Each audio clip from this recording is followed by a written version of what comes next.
You know, it's a Monday win. Okay. So that was a good start. Tell you what, I'm going to do this. We're just going to do this all over again.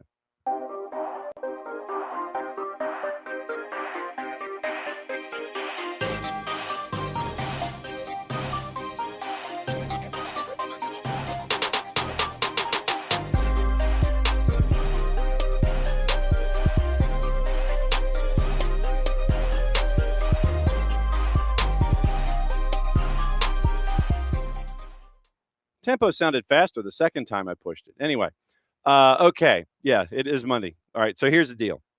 First off, this week is going to be a little bit more chaotic than normal because of dealing with the high school soccer championships in addition to the normal stuff. So you're going to see our normal guests and the drifting in and out of high school soccer coaches who are on planning periods that can't make, or because of scheduling conflict, could not make the noon show this week. So you're going to get this wide range of Georgia high school soccer coaches chasing after championships, our regular guests, our regular coverage, and so on, and the noon show. So that's where we are this week. Example, today, it's going to be Abe coming up in a couple of minutes. Then we're going to go through Atlanta United coverage.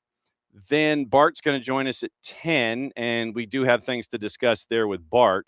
I wanted to discuss his last show from the Soccer for US POD about Matt Crocker. We do have Yanks Abroad, and we do have Fotis Bazakis and the larger picture. No, I am not making a correlation immediate from one to the other, although we did discuss game state, and we'll get into that. 10:40, is it 10:30 or 10:45? 10:45. Judson Hamby, the head coach of Oconee County's girls AAA finals. He's going to be joining us at 10:45. He was originally going to join us at 9:30, but because of meetings he had to be in as a teacher, that got pushed back to 10:45. So it's going to be this mix all week long. Like tomorrow, Kadani McAlpine is going to join us from the University of Georgia at 9:30. We're going to talk about soccer between the hedges. KCD is going to be with us. And then we're going to have high school coaches at 10:30, and Steve Hellier, the head coach from Whitfield Academy's boys, is going to join us at 10:30, and then we've got the noon show. So it's going to be like this all week, just to kind of give you the heads up. So we're going to go over Atlanta United. We're going to go over some really special highlights on opening kickoff, which will probably be after Abe at this point, considering I spent my first 2.5 minutes muted myself. And we got highlights, we've got posts, we got things to get into, we got morning news, we got all the things. SOT tonight might be a little early, and because there's a lot to get into there with pro-rel and teams qualifying and coming back out of the National League and all those highlights and Old Firm and all the stuff.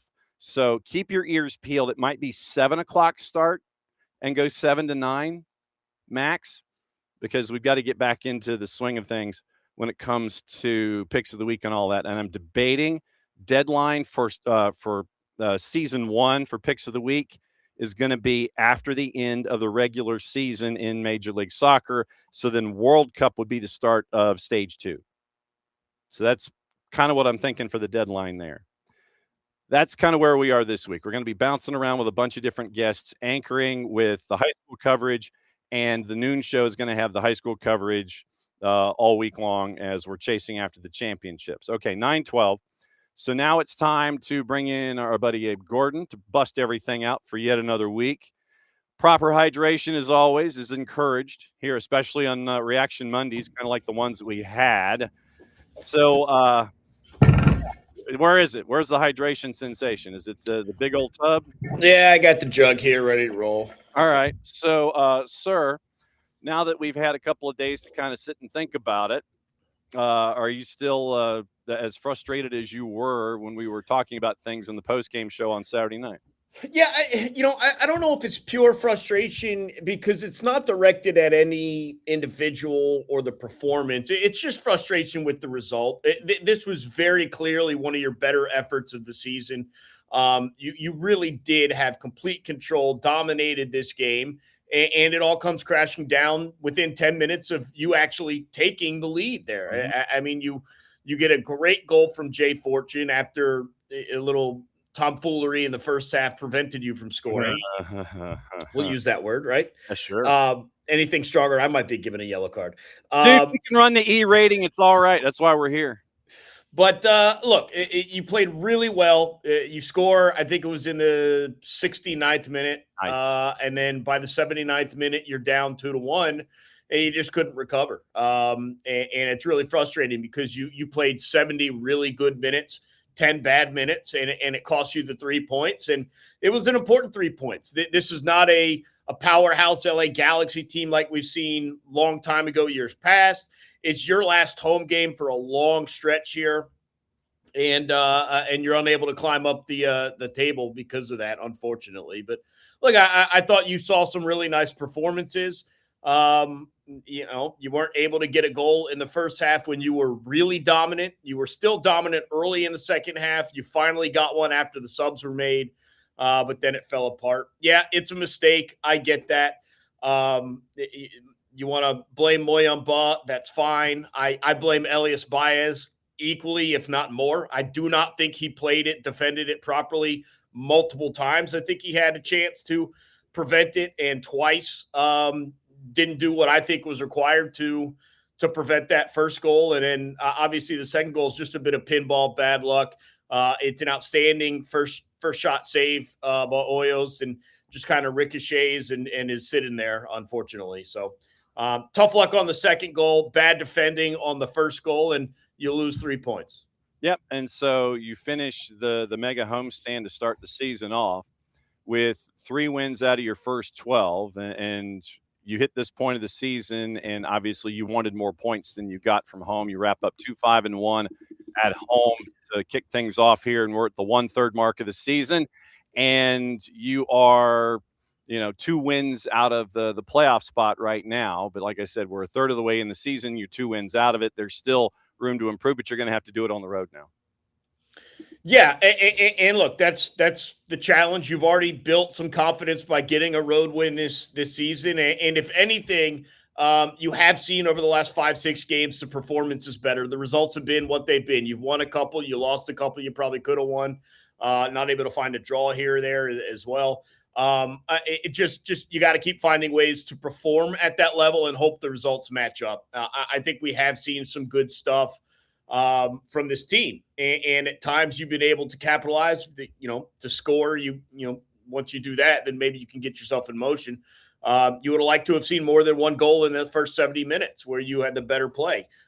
When you don't get multiple goals, when you don't build a buffer, right? When you don't build the ability to make mistakes, then that's what happens. And your first serious mistake ended up leaving you equalize, and then the response from there was not great. And so they've gone on the road before. That's the challenge that lays ahead of them. And you just hope that as we've built through the season, as we've gotten more of what Tata wants out of this team, that it will translate, it will showcase itself on the road. But, with the upcoming schedule, I'm as way more focused on US Open Cup against Orlando and what this team decides to do, in 8 days than necessarily what the upcoming road MLS schedule is. I know they play Orlando in MLS first, right, and then US Open Cup. And I've mentioned this to you before. If I can only have one win, make it Tuesday. Yeah. Now that we're at this point of the season, I kind of want to get your report card here. When you look at some of the standouts from what you've seen, I guess this would be like the stars that we would get when we were in elementary school. Who gets gold stars for you at this point of the season, 1/3 in? I think Alexi certainly is right up the top there. I think do I have an unlimited amount, or do I only have a couple to give out here? No. This is for the entire class. How many you can get gold stars over. Look, and people may be frustrated with one or two of these names because mistakes do get made at times. Certainly Alexi gets a gold star. I think Cooper gets a gold star, Cooper Sanchez. I would give Moyamba a gold star. I think there is a lot of concern about what the midfield was going to be, and I don't know if I necessarily had him as part of it, but I think he has been very good. I do think last game he got tired, and he got tired early. And I was telling Maddie, he needs to come out of this game. He's exhausted. A couple minutes later, he made a mistake, and that was that. But I think he's been outstanding, and probably Thomas Jacob as well. I probably would say just those four. Yeah, probably just those four. Okay, so and even Jacob and Tristan are stretching it a little bit. I mean, Alexi for sure. Cooper. If you wanted to cut me off there, I could, but I'll give Tristan and Jacob one as well. No, well, and I think that to that point, you were looking at Tristan and Tomas Jacob as individuals who are trying to figure out how Tata wants things to go within offensive push and then coming back and defending within this system. And so there's the learning curve that's attached to it from the beginning of the season. And I think that as the season has gotten to this point, you look at Tristan, I think Tristan has grown into that role that Tata has wanted him to have. And Tomas Jacob becoming acquainted with Atlanta United in general, and then with what he's looking for, what Tata is looking for from Tomas from the right-hand side to go ahead and engage and do the runs and all of that, and be active from a right back position, be active offensively and come back and help out as well to get all those mileages in. I think that to your point, there's the adjustment that has been made. And as we've gotten over these last couple of matches with the win streak and such, you've gotten to see them more comfortable with the demands that are in this system. Well, and the other thing you got to remember for Jacob is believe, it feels like forever ago, but he actually did start for this team in the midfield before kind of settling into the right back position. And I know when he was brought in, there was a little bit of, he's probably going to be a wing back, but he could be used in the midfield. He actually started in the midfield. A lot of that was due to, again, the same questions I had with Moyamba, and we hadn't really gotten Cooper involved just yet. Jay wasn't healthy yet. And so what are you doing in the midfield? He was one of your prospective answers. This is before you had brought in a couple of other guys. And so then he gets moved to right back and has to figure it out there. He missed a game or two due to his own injuries, if I remember correctly. And so, he's just now hitting his stride. And so I think started to see some good things there. I've always liked Steon. I know it's not everyone's cup of tea, but I think you're seeing some good things from Steon. I liked a couple of individual defensive moments that we saw from him on Saturday night as well. So, yeah, look, it's gotten better. There's no question it's gotten better. We're still left with the ultimate question up top, which is how are you scoring goals? Saba came really close a couple of times. But I'll be honest, as much as I really liked what Saba was doing, that cut in on to put it on the right foot is getting predictable. And he feels like he's a little bit too easy to defend if he refuses to ever cut to his left and use his left foot. So maybe there's something else that you can figure out there, but that's getting a little bit predictable, unfortunately, because he can be very dangerous. But we've seen him be dangerous more often on the left cutting in than from the right with the exact same move that he tries 5, 6, 7 times a game. But I still like Saba. That's just me. But, Latte Love came close to scoring. He was well off sides. It was the right call, but the idea was there. It's been better, but ultimately you got to get more than one goal when you're the better team for 70 minutes. That's what's cost you in games before, and it's what cost you on Saturday. And so, look, we can talk about Cooper in the midfield. That's great. We can talk about Jacob down the back line. That's great. But if you're not getting it done up front, one mistake costs you all 3 points. And that's unfortunately to some extent what happened Saturday. And so you got to find a way to score. That's still there. Unfortunately, it's gotten better than it had to when it felt like we were 3-4 games, clean sheeted, but it's still not where it needs to be for a team that plays at the level of game control that they have had over the past, 4 or 5 games. All right. So Orlando this weekend and Tuesday. And as we've discussed, you're 3 wins away right now from being in CONCACAF Champions Cup next year. I'm looking at and now you're working backward. You're like, give me first choice against Orlando next Tuesday, and then Saturday it kind of is what it is, working backward. Yeah. That's how I would play it. And I understand you're one for the other sort of thing. But yeah, it just whatever you need to do to focus on Tuesday is where I'm at. And if that means that you're handing 3 points to Orlando, that's fine. We got to be honest about what's going on in MLS this season and where you are and what you could do versus, anyone can win a game here, a game there, right? And so if I want that one game here or there, it needs to be in U.S. Open play right now. So, yeah, I do whatever you have to do. Don't show too many cards, I guess, if you want to say it that way on Saturday. But, look, if you could go out there and get a win, that's great. But I don't want that to come at the expense potentially of Tuesday. And so you kind of have to work backwards, figure some things out. So we'll see how they play it. It's not an easy discussion to have because of where you are, right? If you're sitting 4th or 5th in MLS, you could sit here and say, man, we'll throw out whatever squad. If we happen to get a draw on the road, that'd be awesome. If we lose 3 points, and so be it, we'll focus.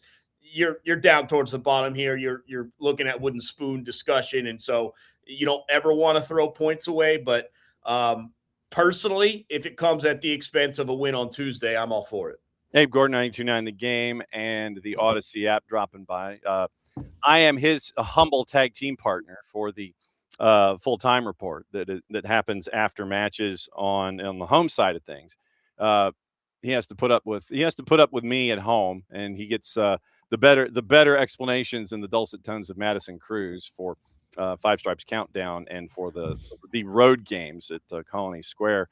It has been interesting when it comes to development. We've seen the younger players for Atlanta United. It's and I'll say younger because of Jay Fortune with his experience, Luke Brennan with his experience, Cooper Sanchez getting regular minutes, Will Riley coming off an injury, finally getting back into the discussion, Matt Edwards coming off an injury, getting back into the discussion with the depth at the back line. This is what you need, but it has been proof positive of what the build has been for Atlanta United with the academy to have 4, if not 5 players available to you from your academy, making those kinds of inroads. And it's just one of those things where this is why this was here. And you're getting to see that to this point of the season on a bunch of different fronts. And now that every one of those 5 is healthy, you get to see them make sure that they can have their input as well in this discussion. Yeah, and the next question is contract status. I mean, who are you looking to extend? Who are you potentially looking to move? And what are the discussions there? I think it'd be incredible if you can find ways to get all these guys on the field together with a long-term future here in Atlanta. But it's a numbers game, and so you may have to end up ultimately picking and choosing, right? I think you like some of the guys that you've already moved on from, right? I really liked what you saw from Noah Cobb. Really like what you saw from Efren Morales.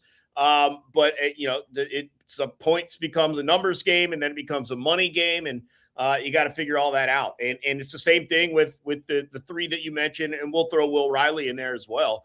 But Jay, Matt, and Cooper, they just feel like they could be a core of this team, but we'll have to see how the contracts play out and all that. It's tough because you're trying to decide, after seeing what Cooper had been doing for a number of games, and then you see what Jay did in his moment on Saturday. It's like, man, if you can only have one, or if you have to pick and choose, it's going to be really, really difficult to do that. But it's a business, unfortunately. So we'll see how it plays. But I think it's important to showcase for the kids young. Mm-hmm. I mean, real young, in 10, 11, 12 who are already in the program, all the way up to the twos. Like there's a path here. And if you keep your head down and put in the work and improve and listen to the coaches and everything that generally I would say is like your path to the next step, there is a road to you being the first team Five Stripes. And I think you've seen kid after kid showcase that. And so that's very optimistic and positive for even younger players to be able to see that, hey, if I just keep improving and doing what's asked of me, I'll get to play for the first team. It's not a developmental program where we then ship you out into a situation you probably don't want to be in. No, we're looking to pull you up here. And so it's also important that the kids have done well and fared well and all that. But yeah, at some point it's going to become a numbers game. You're going to have to move on from some of them just because contracts, and that's how it works. But really, you have to be pleased with what you've seen out of them over the past, let's say, 18 months. All right, so here's your numbers to pay attention to. Luke Brennan under contract through 27, option for 28. Matt Edwards under contract through 26, option year 27. Jay Fortune out of contract at the end of this year. You better lock him up. I'm just going to say that right now. You've got Will Riley under contract through 26, option years 27 and 28. Cooper Sanchez under contract through 26, option years 27 and 28. So that's just those five. There are other homegrowns to discuss. Santi Pita, Aiden Torres, DCQ, Adrian Gill. But just of those five that we were talking about, that's your update. Yeah, and again, I want to see more of Jay. And I know he kind of led the charge through some match compression. Then he took a couple of games off, not off, but didn't start for a couple of games maybe, and he was just coming back from injury. Maybe needed to get a little bit more extra rest than the others, get his legs back into him. But look, I think Jay is a perfect example of a guy that should be a mainstay in the midfield. I know it is a numbers game, and if you like what Cooper's done and you like what Tristan Moyamba's done and you're giving Matthias Galarza a chance, then where do you find a spot for Jay? And so it's a balancing act with all of that. But I'm ready to see Cooper as a mainstay. I'm ready to see Jay as a mainstay. And you still got to figure out what the future is for Matt Edwards. If you've got Jacob back there on the right, what exactly does Matt fit into these plans? I know he can play multiple positions, inside, outside, or up top towards the midfield, or even as a winger. But it's just a numbers game, unfortunately, for him, and he's not seeing the field as much, I'm sure, as he would like. But we've seen very good things from Matt Edwards when he has played. All right. So what are you going to be doing this week as you get ready for round one with Orlando coming up on Saturday, sir? Technically, I'm not getting ready for round one. You're getting ready for round one. I am off on Saturday. I have a family event, and so I will be enjoying that. But I'll do the proper Abe Gordon thing, which is streaming it on my phone in a public location, so, and do it that way. So I just had this vision of you like Joey Tribbiani at the funeral with his back to it, and he's watching The Watchmen, and everybody's wondering what the score is. Look, I watched Game 1 of the World Series for the Braves a number of years ago at a wedding. I watched U.S. World Cup qualifier a number of years ago at a wedding. Look, I come with like a battery pack in case I run low. Like I'm ready to stream no matter the occasion. We'll be tuned in, but you guys are going to be the ones talking about it, you and Maddie, on Saturday night from our lovely 92.9 Kia studios. Yes, the Imitation Palatial Studios at 92.9 The Game, and then you come back in 8 days, and then you've got Open Cup. Yeah, if there's an Open, I will be there for Open Cup, and looking forward to that. And that's good for me. That way, I only have to talk about Orlando once. You guys suffer about having to talk about them twice, so that's a tough gig. Wow. All right, good to see you, my friend. We'll catch up with you soon. You got it. Thanks, John. Wow.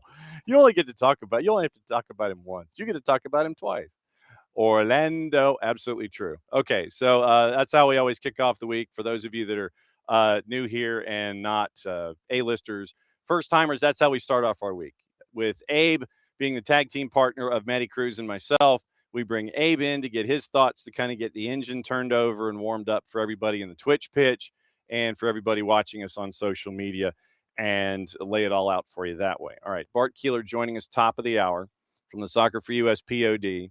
We're going to discuss their last episode where they did discuss Matt Crocker. I did want to get into that. Then we'll get into Yanks Abroad and all of that, and then we'll get into reffing down here. There are some moments that we need to get into away from Atlanta and LAG that we will get into. We'll discuss VAR from the Premier League. We'll discuss there was a Rob Holding moment, I think, that Bart had on his list. And so we'll get into all of that coming up here, starting at 10 o'clock. And then at 10:45, once again, reminder, Judson Hamby, girls head coach at Oconee County, is going to be joining us to break down his AAA final against Molly McCarty and the Dragons of Jefferson, two heavyweights. And if you are anywhere near Duluth, I'm just going to say it right now, if you are anywhere near Duluth High School later on this week for that AAA final, I would recommend you go, because it is two heavyweights, it is two blue bloods, and you want a tremendous representation of what soccer is here in the state of Georgia. This is just one of them. It is going to be the early game tomorrow in Duluth at Duluth High School. So it is 5 o'clock Duluth High School tomorrow, Oconee County and Jefferson. And that's going to kick off our in-show coverage here on SDH AM. Judson Hamby coming up at 10:45. So we got some time to talk about stuff and updates and all of that. All right, let's take you through what happened. And the one goal on the board, the first goal on the board, they got pulled off the board. We're discussing in a bit. Separate conversation. So the goal that counted and stuck, Jay Fortune, and it was a conversation point that we had made about where Jay Fortune had come from and everything that he has gone through to get to that kind of a moment for Atlanta United. Here was the call, 92.9 The Game on the Odyssey app. Mike and Jason had the breakdown for you. Getting some action here from Fortune into the corner. Baez not releasing it yet. Now he does to Saba. Flick down to Baez on the far touchline. He nutmegs his man and gives it to Fortune. Fortune on the left wing to the top of the 18. Fortune now parallel to goal. Turns and shoots. Score!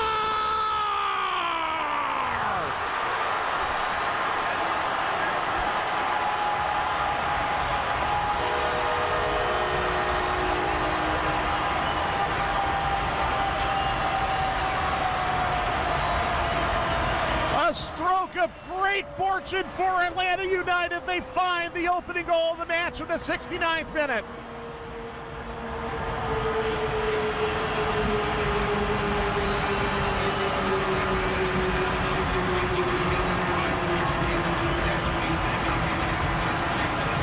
They say that fortune favors the bold. Just checking into the game not that long ago, Jay Fortune cuts inside, cuts around another, has a peek and says, I've got this. Really well hit by Jay Fortune. World-class goal from Jay Fortune to give Atlanta the lead. And there's that goal that put Atlanta in the lead. And here's your required reading for the day. It is in the Twitch pitch, and I'm going to go ahead and lay it out for you right here. This was the article that was put out on soccerdownhere.net. And it was written back April the 3rd. Jason had this breakdown of Jay Fortune's comeback. And I'll just read you the second headline, the second header. The midfield's recovery has been built on persistence, support, and love for the game that only grew stronger while he was away. So it is a bit of a Sunday read length, but it's well worth your time. So that is the Jay Fortune story that we have been referencing when it comes to Jay and his comeback. So it's over at soccerdownhere.net. If you go into the newsroom, if you don't copy and click the link that is attached in the Twitch pitch, just go to soccerdownhere.net, go into the newsroom, and all you really have to do is a search. You can just put Fortune in the search and it pops up. And so it's the article from April about Jay Fortune and his recovery, and to have that moment for him where he basically ducked once, got one defender to move, ducked twice, got a second defender to move, gave himself a window and smashed it behind JT Marcinkowski to make it 1-0. That's the kind of the return that you've been building toward. And to get that moment for Jay Fortune was beyond cool. After the match, Maddie and Jason caught up with Jay to find out about the match in and of itself and to have that kind of a comeback moment. So here's the interview with Jay Fortune after the match in the locker room. Changed after you get the goal, and it felt like, Galaxy take control of the game 5 minutes later. I think it's just understanding game management a little bit. Obviously, we want to go for a second or a third, but at the same time, too, we have to ensure the victory. I think talked about it before the game, they're most dangerous in transition, and we allowed them to get 2 goals that way. So I think it's just understanding the game better. Hate that your goal gets lost in it, but walk us through how your goal came. Just picked it up out wide. Thought I heard somebody behind me, so at that point just decided to pick up the speed a little bit. Just saw lanes closing that I was looking to pass into, and then from there, once you get top of the box, just trying to finish it. Supposed to have a few goals this season that I didn't get, so I really wanted that one. Couple of games coming up against Orlando League and then Open Cup. What do you want to see be sharper in these two? I think not quite ready to say it's the end of the world. The last 3 or 4 games have been better. It's just about getting back to those fundamentals, which I think we're there for most of this game. It's just seeing it out for 90 minutes, doing the right things, and just being smart with how we see games out, and making sure that when we have the lead, we're able to keep it. All right. So to Abby's point, considering how incredibly low the volume was, because this was the one thing I forgot to do in trying to get everything put together. It's a minute and 20 something. So tell you what, this is straight up Monday behavior by me. So how about this? How about we do the interview over again and I actually boost the volume to where you can actually hear it? How about this? Changed after you get the goal, and it felt like, Galaxy take control of the game 5 minutes later. I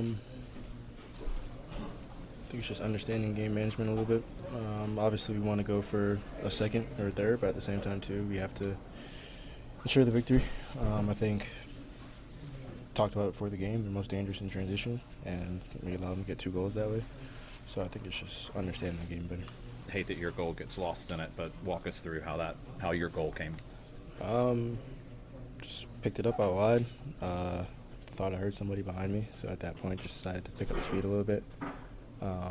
Just saw lanes closing that I was looking to pass into, and then from there, once you get top of the box, just trying to finish it.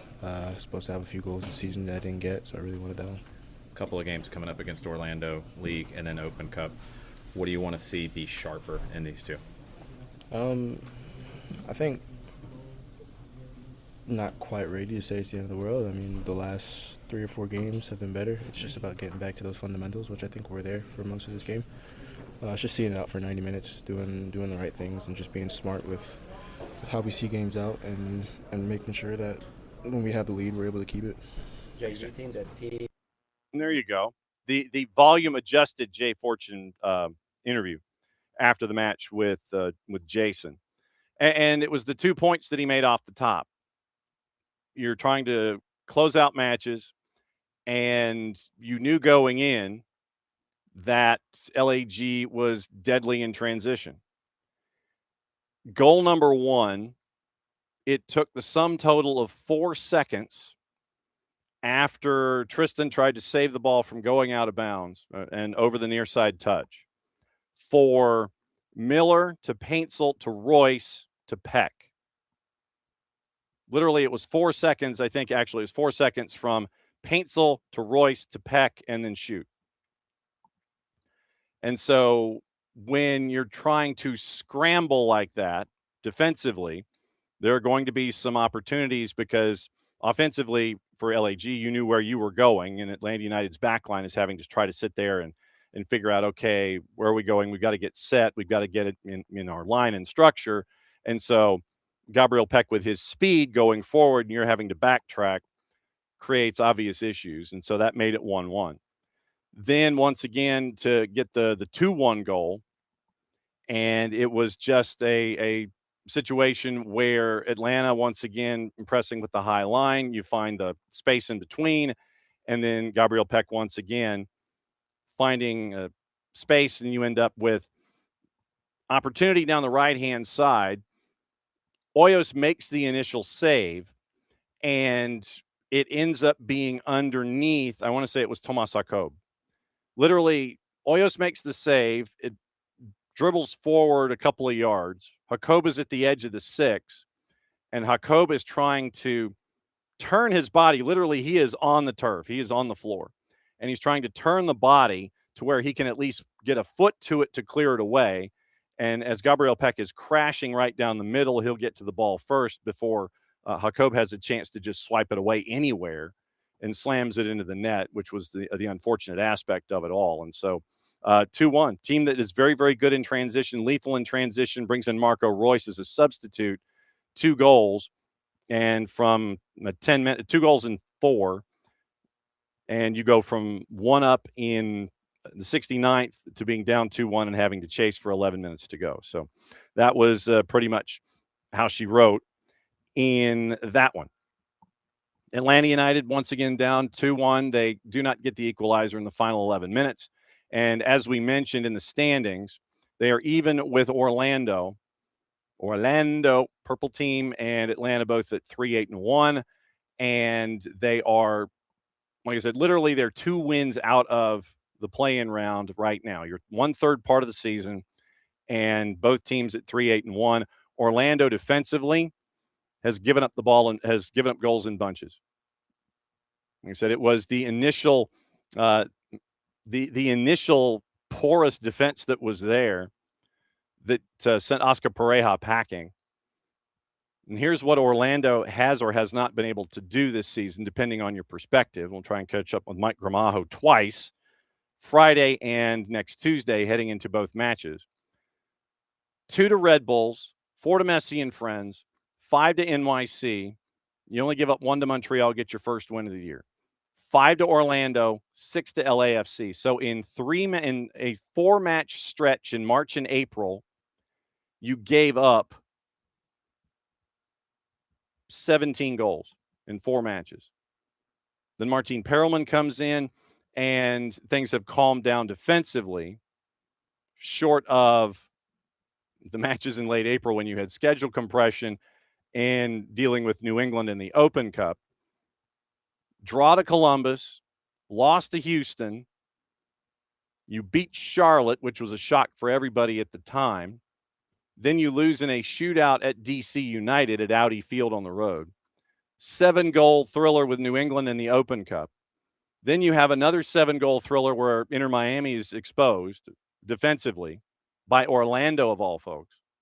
And then you lose to Montreal. So you really do not know which team you were going to get on a match-by-match basis under Martin Perelman and what you're seeing out of the purple team. You do have, by the way, a midweek match for Orlando. They will have 3 matches in 7 days. You've got a midweek match with the Purple team hosting Philly. Then you've got the weekend with Atlanta. Then you have Tuesday with Atlanta in Open Cup. So it does present interesting questions for those who follow the Purple team, how things are going to be in the midweek in 2 days' time in a matchup at home against Philly at Inter & Co. Then Atlanta comes in on Saturday. Then Atlanta stays, and you're going to have them in Open Cup next Tuesday. And like I said, we'll try and catch up with our friend Mike Gramajo later this week, and then again early next week to try to break things down after the Philly match, before the Atlanta match, and before the Atlanta match. So Mike Gramajo from West TV down in Orlando is going to be very, very busy with us if we have our way over the next couple of days. And so obviously over the next couple of days and this week, we will break everything down across the league. We'll get you ready for whatever else is on your mind when it comes to Atlanta United. It was a rough weekend across the board. Listened to the match last night involving the twos and OCB. Orlando City B gets the win 2-0 over Atlanta United 2 up in Athens.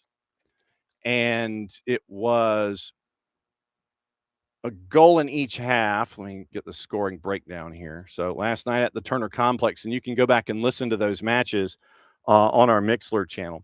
It was a 9th-minute PK that put everything on the board for the Purple team. And you end up with, hang on, let me see if I can find my, okay, so you don't want to give it to me. All right, fine. So you end up with a PK in the 9th minute, and it was Caraballo scoring to make it 1-0, and then Daniel Chica gets a red in the 70th, and so Atlanta is having to play the final 20, a man down. You end up with another goal by Haruna in the 75th minute, 5 minutes after Daniel Chica exits, and so 2-0 OCB gets the win over Atlanta United 2. And so in the standings in the Eastern Conference for Atlanta United 2 right now, they're in 4th. And you have Red Bulls 2 and Crown Legacy. They've kind of separated from the pack a bit. 23 points right now through 9 or 10 matches. Atlanta still has a match in hand. They're in 4th at 16 points. Still ahead of Orlando City B because they have 2 more wins in the 9 matches. Atlanta United 2 right now, 5-3-1 after their first 9 matches in MLS Next Pro this year. And very, very stingy defensively under Jose Silva. 2-1 at home this year. They've only given up 11 goals in 9 matches. And so Atlanta United 2 gets the opportunity to kind of figure things out this week. And then next week, it is a road game to Huntsville City. And it is a matchup against Huntsville City Football Club at 8 o'clock Eastern time on Saturday night, 8:03 kick, Wicks Family Field and Joe Davis Stadium. And obviously, with us in more than one place at a time, we'll keep you updated or up to date on both the twos and Atlanta United matches from both Joe Davis Stadium, Wicks Family Field, and from Inter & Co. down in Central Florida. So it'll be a very, very busy night for us on the network on Saturday. Maddie and I will be in Colony Square for pre and post. Mike and Jason will be in Orlando with the Purple team and Atlanta United. So that's the layout for the that's the layout for Atlanta United over the span of the next week or so. Okay, opening kickoff, I'd promised you, and now it's here. Brought to us by our friends at Black Pitch Coffee and blackpitchcoffee.com. Start your day with the most important stories in the game, the right way to start your morning. Black Pitch Coffee, part of the SDH community, showing up at events all over Atlanta. Try their home blend made with beans from Brazil and Guatemala, heavy-bodied, notes of walnut and semi-sweet chocolate, and a rich world-class finish. Opening kickoff powered by Black Pitch Coffee and blackpitchcoffee.com. This classifies itself as moments of cool from the weekend. And after the match with LAG, it was the season opener. It was the cracking open of the bottle on the Atlanta United Unified season. In its history in MLS play, Atlanta United has not lost a match. And I think that's 23 in a row, for Marty Jellamy and Atlanta United Unified. That streak was once again up for debate with LAG's Unified team coming to town.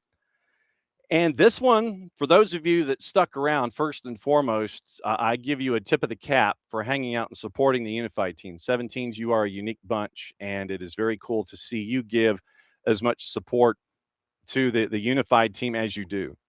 So the first of 4 matches for the Unified team this year was at Mercedes-Benz after the LAG loss. LAG Unified comes to Mercedes-Benz, and they get the first goal on the board. It literally was 1-0 LAG Unified. Atlanta United comes back to even things up. And then it was a very, very busy night for Xavier Hairston. From the spot to try to get Atlanta United the lead. This is from ATLUTD.com/live. The Hoff, Greg Garza, and Brad Guzan on the call. It was clear as day who's going to take it. Hairston steps up, strikes, sluts it home. Had the goalie diving the other way. This guy has a left-footed bag. Oh, he gets the LeBron James celebration. King James on the celebration. Make it 5 goals in just 2 matches for X-Man. Atlanta erupts once again and crowns a new unified king. 5 Stripes take the lead right here in the 44th. So it was 3-1, or it was 2-1. Then Atlanta United gets a third shortly thereafter, and I'll give you one guess who scored it. Once again, ATLUTD.com/live. The Hoff, Greg, and Goose on the call. Scoops it away from pressure. Here we go. 5 Stripes on the bounce. Griner goes around the goalkeeper. Guess who's open in the middle? Hairston! Hattie Hairston. What's he got now? Make it 3 and put him to bed, X-Man. Takes him to the corner and shows off the badge one more time. 5 Stripes Unified, togetherness. This is what it's all about. 3-1 at that point, and it ends up as a 3-3 final. So LAG's Unified team crosses the country, and it's a draw in that match for Atlanta United and for Los Angeles Galaxy's Unified team. First time that we've gotten to see LAG's Unified team here in Atlanta, and Atlanta United getting the chance to play them in those deep purple royal kits, reminiscent of the old LA Kings uniforms. But shout out to what we saw from the LAG Unified team. Down 3-1, they come back, 3-3 final, and that is the first match of 4 this year for Atlanta United's Unified team. 2 on the road after this, and then they wrap up, I think, around Halloween here at home. So when you see stuff going on with Atlanta United Unified, very, very cool that that it is given the coverage and the love and support that it is. So Atlanta United Unified kicks off their 26th season after the loss to LAG with a 3-3 draw with LAG. And obviously, we'll keep you posted on everything Unified going forward. Some new faces, a lot of old faces. Liam Stewart, Alex Eberly, Mike Eisworth, who drew the penalty to make it 2-1, was part of it. So there is some roster turnover. There are some new faces, but obviously, when you have folks like the X-Man Xavier Hairston getting the goals for Atlanta United's Unified team, offense is really going to be a fun focal point this year for Marty Jellamy and Atlanta United Unified. So it's a great way to end a Saturday evening at Mercedes-Benz Stadium. And once again, shout out to all of you folks who came by and stuck around and moved from wherever your seats were down into the hundreds to be right there behind the benches for Atlanta United. So very, very cool stuff. And we can't thank y'all enough for doing that when it comes to the Unified and what ends up being a very, very long day for a lot of folks on a lot of different fronts. So once again, very, very cool. And the Unified season is off and running. You see at the bottom of the screen, for those of you watching on the Twitch pitch, get your questions in for reffing down here. Like I said, we're talking Matty Crocker. We're talking USMNT, Yanks Abroad, all the things. We are going to be getting into VAR in England. We're going to be, and this benefits Bart, so he doesn't have to sit there and not say the moment existed. Moment did exist. At the end of the day, it did benefit Arsenal and his Arsenal. So we'll get into that moment, and we will get into whatever words you want to use to describe what we saw from center ref and /VAR in moments for Atlanta United and LAG. And that's coming up. So and Wiley will get into that. So we'll get into that. We'll talk the philosophical elements of it. And I do have that play. I don't have all of it, but I have part of it. I did load that one, didn't I? Yeah, I did. Okay, so I did load the Bear call goal. I loaded some of the conversation. It's longer than your average highlight, but I always think that since we have 2+ hours to get into topics, that it's worth the time to play things out a little longer, to give them full context and give them full run. So I do have a little bit of that conversation that came out over the air, 92.9 The Game and the Odyssey app. So we'll get into that. We'll get into crewing decisions and cards and philosophical points in addition to what we saw from this crew, because I will let you in on, I'll break the fourth wall here a little bit. As this was happening, Maddie, Abe, and I are in the press box. And so as that moment in the 41st happened, I got a text from our next guest, and it literally was 4 letters. That's a tease. I'll let you know what those 4 letters are coming up in a bit. So that's your rundown for Bart's segment, 10:45. Once again, Judson Hamby, the head coach at Oconee County, is going to be joining us to talk about the AAA heavyweight matchup on the girls' side tomorrow at 5 at Duluth High School, GHSA Championships on NFHS Network. And if you're near Duluth High School, seriously, go and watch this game. Go and watch this game. Get off work early. If you need a note, let me know. Don't know how much worth a note from me would be, but if you need a note to get to Duluth for that matchup tomorrow at 5 o'clock, let me know and I'll see what I can do. So we'll get you into all of that. Other headlines and things just to kind of let you know what's going on. We'll discuss that with Bart coming up in a bit. Yeah, we got to talk about West Ham now. Apparently, as a part of the discussion, they are lodging a complaint with the referee chiefs over the disallowed goal. So we'll add that to our discussion as to what's going on. According to The Guardian, tell me if you're shocked. Soaring, as the headline, soaring World Cup ticket prices for players, families, and guests leave several FAs stunned. Sure, I'm shocked on that one. The Slavia Prague derby was abandoned minutes after the fans stormed the pitch. Teams, basically seconds from the title, Slavia Prague's fans decide, hey, I think it's a great idea if we storm the pitch. Well, wait, the match isn't over. Oh, that's okay. They're going to win anyway. Fans storm the pitch. They bring flares. And, I mean, it was a display of flares and flares being shot from the field in straight lines and not up into the air. If you've seen the video. So the match is abandoned. Slavia Prague, once again, they could forfeit the match, according to the AP. The stadium could be closed for the future. Slavia Prague, Sparta Prague. Slavia Prague, once again, punishment is being awaited as the fans invaded the pitch in stoppage time in their derby on Saturday night. Slavia Prague leading 3-2 would give them the chance to defend the Czech League title with 3 matches to spare. Punishment could be announced tomorrow, could be forfeiting the match, banning fans from the stadium, and a fine. The league committee also opened proceedings against Sparta after their fans used pyrotechnics and damaged the stadium. Like I was telling you with all of the pyrotechnics, literally aiming them in straight lines and not like up in the air and stuff. They wanted to aim them at people as opposed to up in the air. So they did that too. 97th minute, attacking Sparta Prague players, including keeper Jakub Sorovchik, defender Jakub Martinec, and forward Matthias Vojta. The match was abandoned. Slavia's chief exec apologized, said the club would cooperate with the FA and the police. Head of the Czech FA said the incident was damaging to Czech football, the clubs, and the overwhelming majority of decent fans.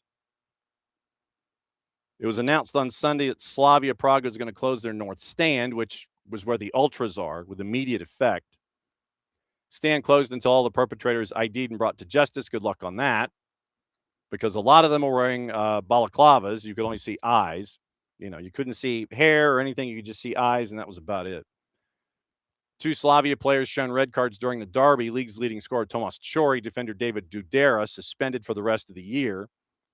Club leader transfer listed the pair. Both are members of the national team qualifying for the World Cup for the first time in 20 years. So basically, 2 Slavia Prague players, teams had enough. You're on the transfer list. I don't care if you're the leading scorer. So you know what? Here. You're on the transfer list. You're gone. Nuts. All right. It is 10 o'clock. So it's time to discuss the things. That's the official term. See, Bart's even put on his glasses. I mean, that is how locked in he is. He has gone from just staring at stuff open-eyed to putting glasses on. That's where Bart is with this. What up, dude? Well, as you know, all referees need glasses, John. I mean... just ask baseball. We'll get into reffing down here in a sec. So the last episode of the Soccer for USPod, you went into the Matt Crocker situation. I wanted to discuss this briefly, and without completely and totally giving up the outrage I'm sure that is in parts of this episode. For me, this has been one of those things where Matt Crocker basically decided, someone's going to offer me a boatload of money. Yes, I know it's the Saudi Arabia Fed, which is fine. I get that. My whole thing in this with Crocker is you're leaving in the lead up to a World Cup. You're in the World Cup cycle. You are now 5 weeks away from the tournament beginning. At the time he left, it was a couple weeks more than that. And so you just decide, no matter if what your immediate job impact entails, you're a part of the hierarchical system of U.S. soccer. You decide that, and apparently this was just something, there was no background to it. There was no underlying things that were just, I'm not happy here, and we know you're not happy here, so if someone comes with the bag, go ahead and go. This literally was, hey, Mr. Crocker, would you be interested in being a part of the Saudi Arabian Federation? Matt Crocker, Poland, sure, okay, I'll leave. So you leave the U.S. Federation in a bit of a lurch. Like I said, I don't necessarily care what your job title was. You're still part of the hierarchy in a World Cup cycle, and you decide the bag is more important than hanging around and not having a statement put out going, Matt Crocker will leave his position with the U.S. U.S. Soccer at the end of this particular World Cup to take on a job to be named later, or he could announce the Saudi Arabian Fed or what have you. It rubbed me the wrong way, and I'm fairly certain that I was not the only one in this discussion. Yeah, to put it simply, that was the gist of it, John, because I think when we take a step back from the outrage, we do kind of talk about the fact that Matt Crocker's role, if you will, with this USMNT cycle is done, right? I mean, nothing he's going to do from when he left the job in April up until day one of the World Cup and even through the World Cup, nothing he does is going to make the team on the field somehow better, right? Like that's not what the sporting director does. It is a lot of big picture strategy and vision casting and pulling in experts to help with player development and training methodologies and all these things, right? That is the role of sporting director. However, yes, where we get into kind of a three-pronged outrage, actually. It was a trident of outrage. Oh, a trident of outrage. Hashtag. A trident of outrage. Hashtag trident of outrage. Leaving so soon and so close to the World Cup and so suddenly just makes, that is a knife to the heart. It just felt wrong. It felt shady. And I look, the shadiness, the reason is Saudi Arabia probably wrote him a big check or sent him a large sack of money. I don't know, it's maybe both. And we understand that. However, you weren't here but 3 years. So anything that you started and tried to implement and talked about long-term longitudinal projects, where are they?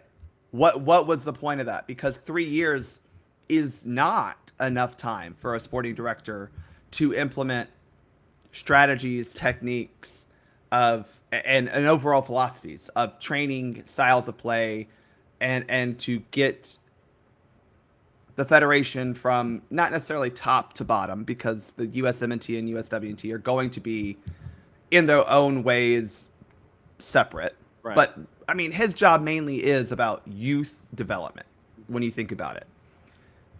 That is not a 1 year, 2 year approach. Those are long-term projects of, okay, well, we're going to implement these things. And we started seeing more of that. We saw more U15 and 16 boys and girls camps. Obviously, a lot of Atlanta United folks and Atlanta area folks have been a part of those camps, and we love that.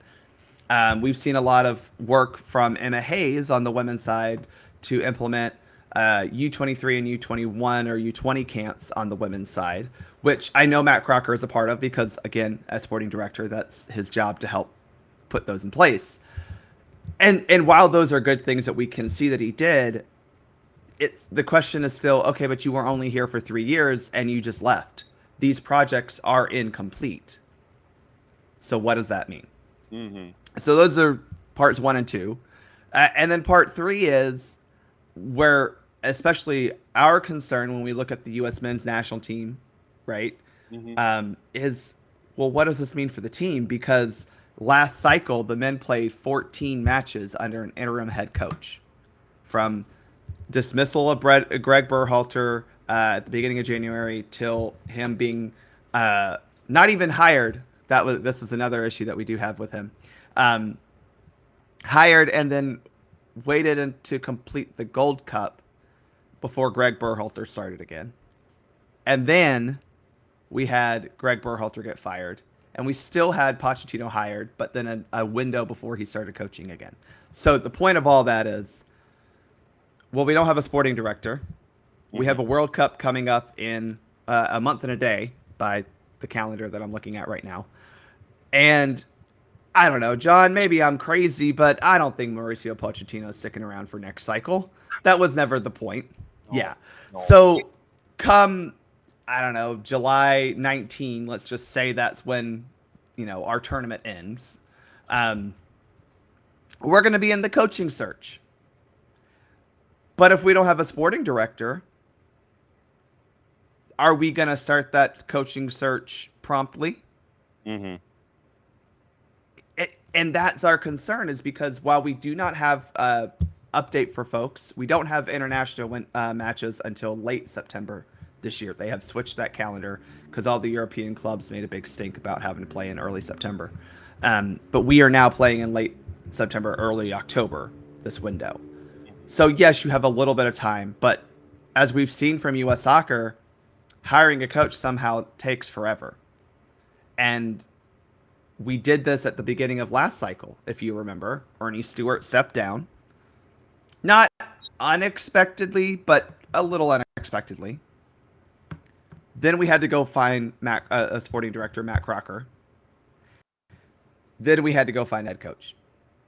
So if the process is if A, then B, and A is a sporting director and B is a coach, how long are we going to get until we get a new head coach? And while I don't think that the players are blameless in the poor results of this particular cycle, not having a firm head coach for like half of it is kind of a problem too. So if you're not getting a head coach until 2027, maybe, that gets you started on the wrong foot. And that's where our biggest rage kind of lies, is with knowing U.S. Soccer is going to kick the can and just take their time. I mean, that's our concern. Mm-hmm. Understandable, considering past history. And that was why I wanted to start off the discussion with that particular topic and get into the weekend of folks who are still playing. Some of the folks have their seasons over, and so now you have to rely on past evidence as to, okay, now what do we do? Gio Reyna scored. Gio Reyna scored a goal. The headline is Gio Reyna played like 30 minutes, I think, for the team. Yeah, 32. The secondary headline is he scored. Mm-hmm. Yeah, put him on the roster. He's good. Longest appearance since December for Borussia Mönchengladbach. You've also had goals here on this side of the Atlantic from Diego Luna, Sebastian Berhalter, Ricardo Pepi, and Christian Pulisic out for AC Milan's game. It was reported in local media or Italian media as glute muscle discomfort. Well, sure. Here's the silver lining to that. Maybe his relationship woes have been put to bed, and that's where he got the glute discomfort from. Oh, I wish I had a rim shot. I need a rim shot for those kinds of moments. You need to warn me about those kinds of things, man. Sorry. That was that's my solution for Christian Pulisic, by the way. That's my prescription for him is like, and clearly he's in his sad boy era right now, so he needs to go be not a sad boy. Well, go hang out with your friend Wes McKinney. Go find your emo music and maybe dress in black. Hey, they got training camp here in Atlanta in like a couple weeks. Maybe he'll find some entertainment while la la la la la. Not listening to you. La la la la la. Bournemouth unbeaten run now is 16. And Mauricio Pochettino on hand to see Tyler Adams, who came in for a little bit more than 45, and see Jedi Robinson. Chris Richards got to play in 94, Just Happy to Be Here FC in their draw with Everton. And Brendan Aronson is on Monday Night Football as Leeds and Spurs are going on. Aidan Morris with Middlesbrough and Southampton.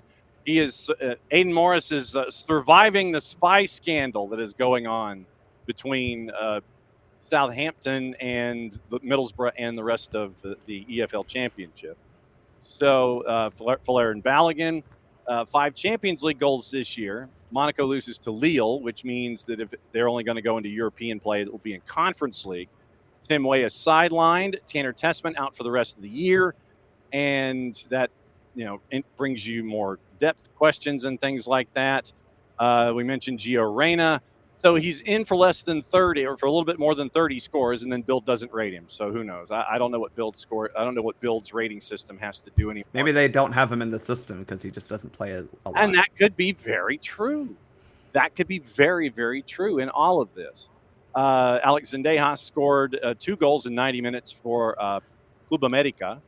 And apparently the most entertaining match that's ever been matched because the Twitter timeline, the Blue Sky timeline was lit last night with that game going on. Hey, 6-6 in the aggregate for both legs. That's the kind of sideways stuff that we like to watch here. Muscular response AQ is getting blocked and reported, by the way. Just so we talked about glutes and gluteus maximus. Maximi? So maybe that's Maximi? Yes. Maximi? Maximus Maximi, if I remember my Latin. The plural is Maximi. So viewer, if I could spell viewer. I don't remember my Latin because I had friends in high school. Yeah, and for me, I took 2 years of Latin because it was mandatory by my grandfather, who wanted me to take it as a vocabulary builder for the SATs. And you see where that got me. So, you're speaking for a living. Yeah, really. Ricardo Pepi, 15th of the season, a header from Serginho Dest's cross, 5th in the last 14 for PSV. PSV, keep pouring it on, man, because they've already sealed the league championship, obviously. Just don't get hurt. No. Don't get hurt. Neither of those boys get hurt. That is the byline in this one. All right. Yeah. I feel like we need to have some kind of an open at times for this particular segment. It is time for reffing. I know, really?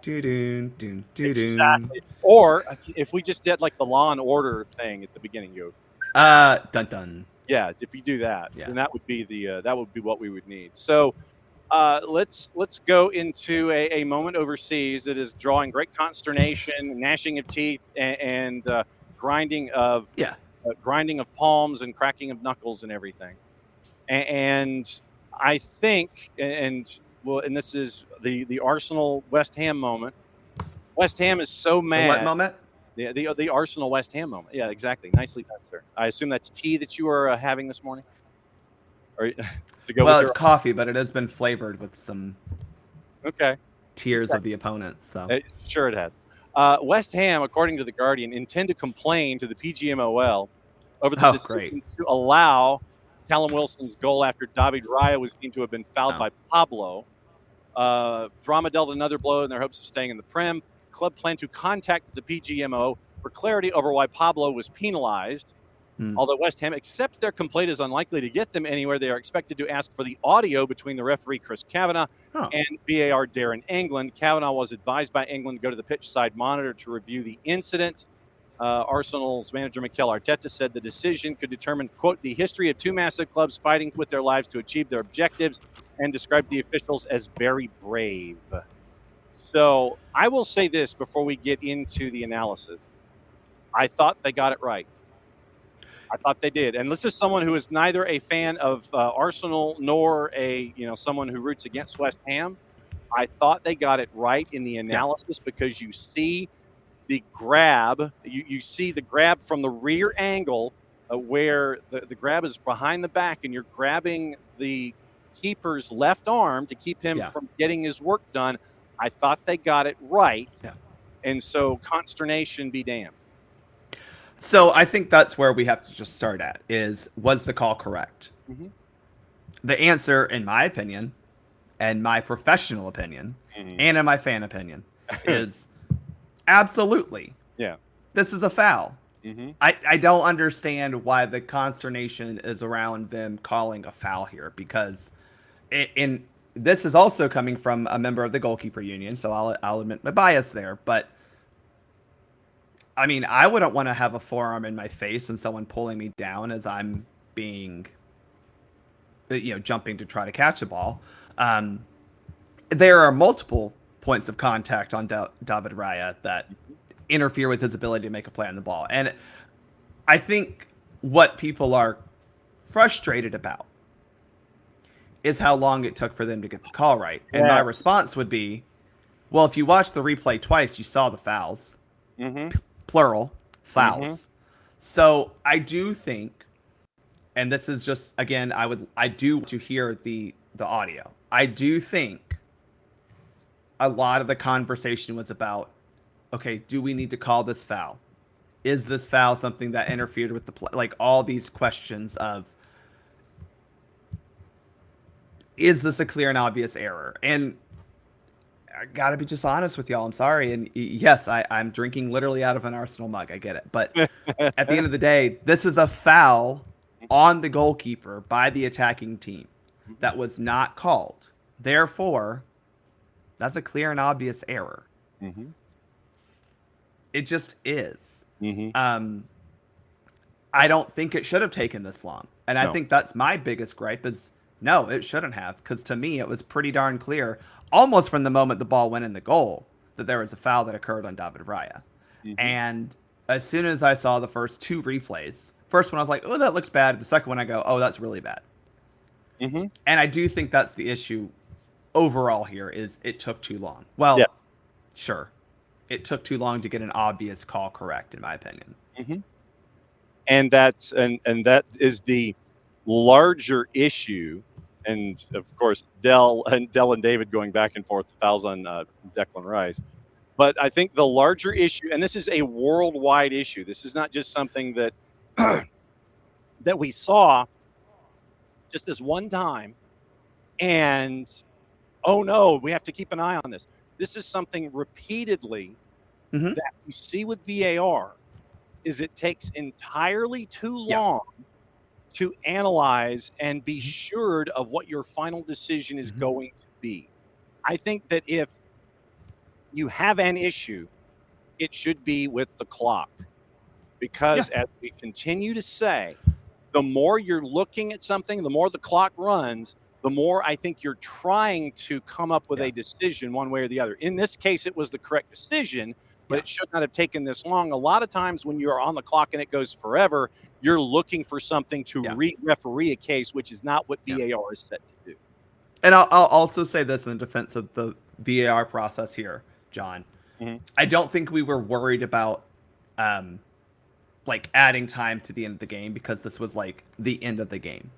So in this case, I do think there was extra precaution by both the VAR and the on-field referee to make sure they did get the call right. And I think we can all agree that a game-deciding call, a Premier League title-deciding call that is literally at the end of the game can take a little bit of extra time.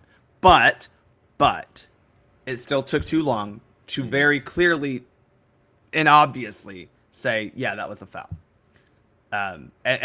So that I agree with, but I just do want to say, like, if this were the, AFC Championship game, for lack of a better analogy, right? And we're determining if a wide receiver did actually come down inside maybe it's an issue of, do we have enough time left, right? Like, he made the catch. Was he tackled or contacted inbounds, or was he out of play? Did he make the catch?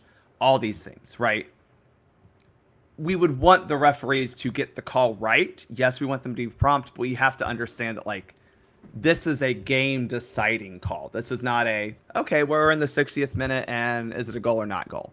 So I do think they took a little extra time to make sure they were sure that this was the right call. I don't think that the time was, we're looking for the right call. I do think the time was, are we sure this is the right call? But to West Ham's credit, you absolutely should appeal, because why wouldn't you? This is also deciding your season. As I'll point out, you probably shouldn't have lost 18 other league matches, but that's neither here nor there, apparently. Yeah. You probably should have scored a 1v1 inside this, within 8 yards of the goal. But yes, this is the decision that's the problem. But you should appeal, right? I mean, you have to, because what else do you have left? I do think this will be educational to hear the VAR commentary between, VAR and referee on field, because I am curious, at what moment did they say, yeah, I think that's a foul? Or what was the language they used and how soon did they arrive at that decision, versus, like, did it take them 17 frames to get it to say, okay, yeah, that is a foul, I see it? Or was it, that looks like a foul, show it again, show it again, show it again? Because it could be they're looking for any reason to not give the foul. Yeah. That's another possible outcome here that no one's considered, is they're saying, okay, I think that's a foul, but is it clear and obvious? And again, I'm just sorry. I looked at it the first time, I go, that's probably a foul. And then you get the back angle, you're like, oh yeah, that's definitely a foul. Yeah. And I'm just sorry that, like, it took so long to get to that decision, but it's the right decision. Can I address the other comments that Dell, who I don't know if he's a West Ham fan or not, or if he just doesn't like the fact that Arsenal might win the league, but there are fouls on corner kicks all the time. What we need to be aware of is, this is a goalkeeper jumping to catch the ball. The ball was in his hands, yet he was being, so you're a sad boy too. Got it. Okay. Got it.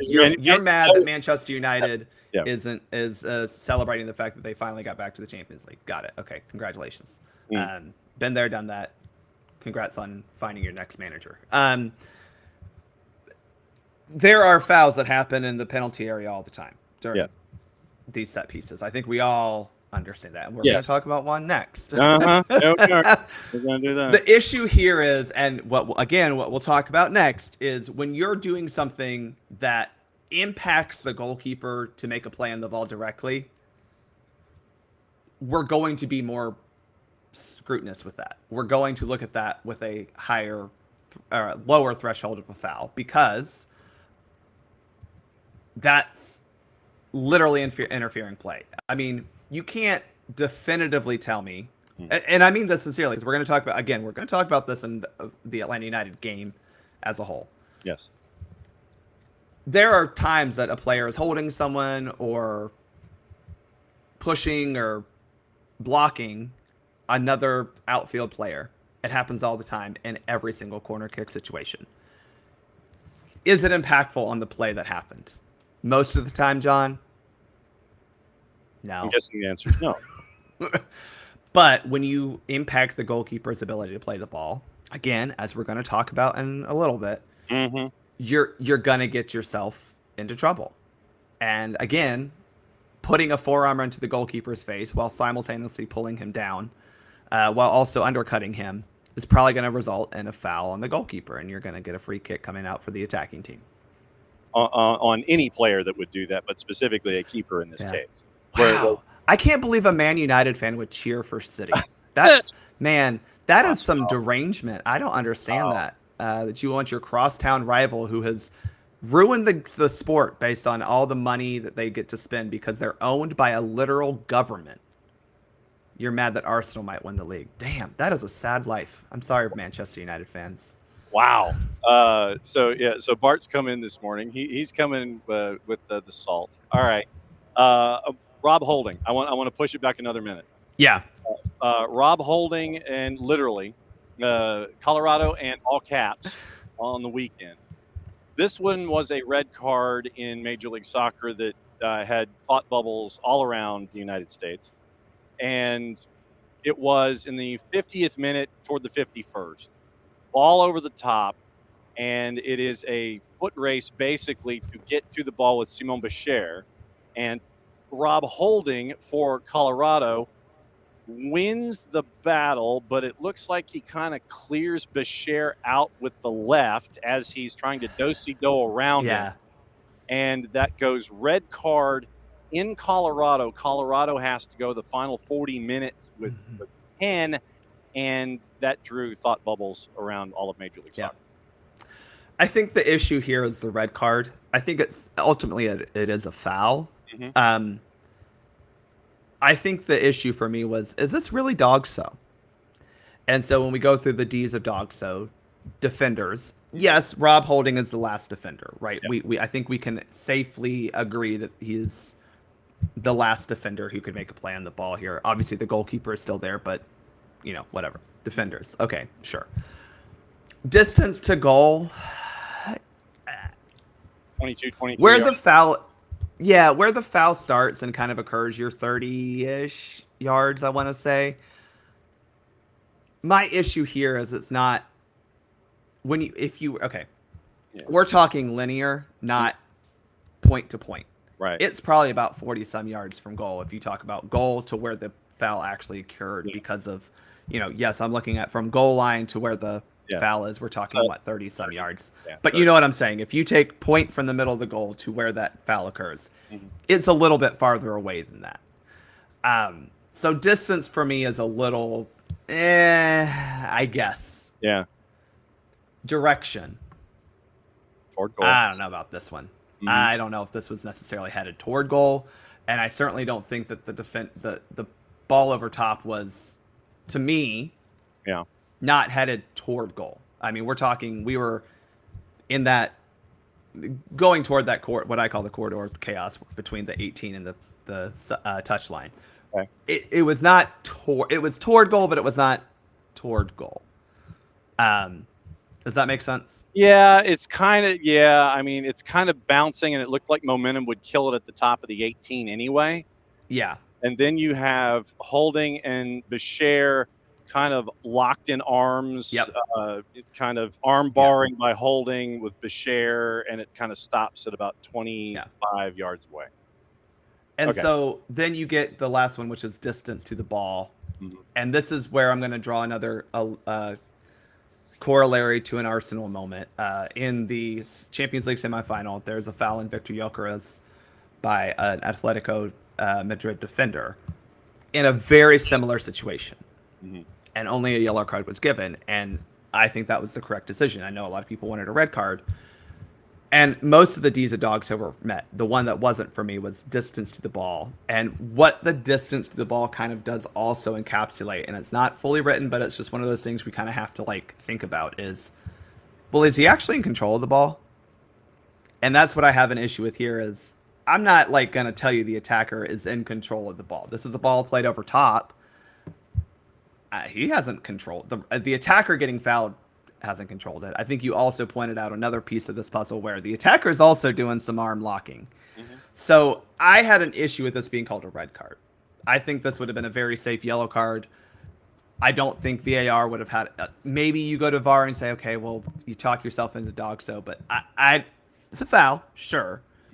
I just did not see this as a red card on Rob Holding, but they gave the red card immediately, and I think a lot of if you're going on a scale of 1 to 10 for each one, most of them were above a 6. but were they fully at 10s, or were they fully at the point where you go, yeah, that's definitely a red card? For me, it's not definitely a red card. Yeah. And that was my issue with this. And I think a lot of other folks in the league were like, wait a second here. That's a little harsh. Yeah, I would have gone yellow set piece from about 25, and then I would have been okay with it. So that was the other MLS moment. Okay, let's not waste any more time. Saba to send it out, the near corner goal to our left. He's got both arms in the air and drops them. Sends it in to the back post. Header, score!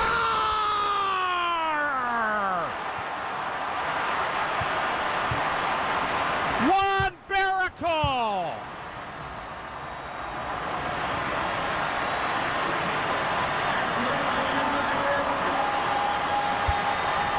The Galaxy are claiming something here, but I think they're allowing the goal. I think it's 1-0, but there is an argument now involving both teams.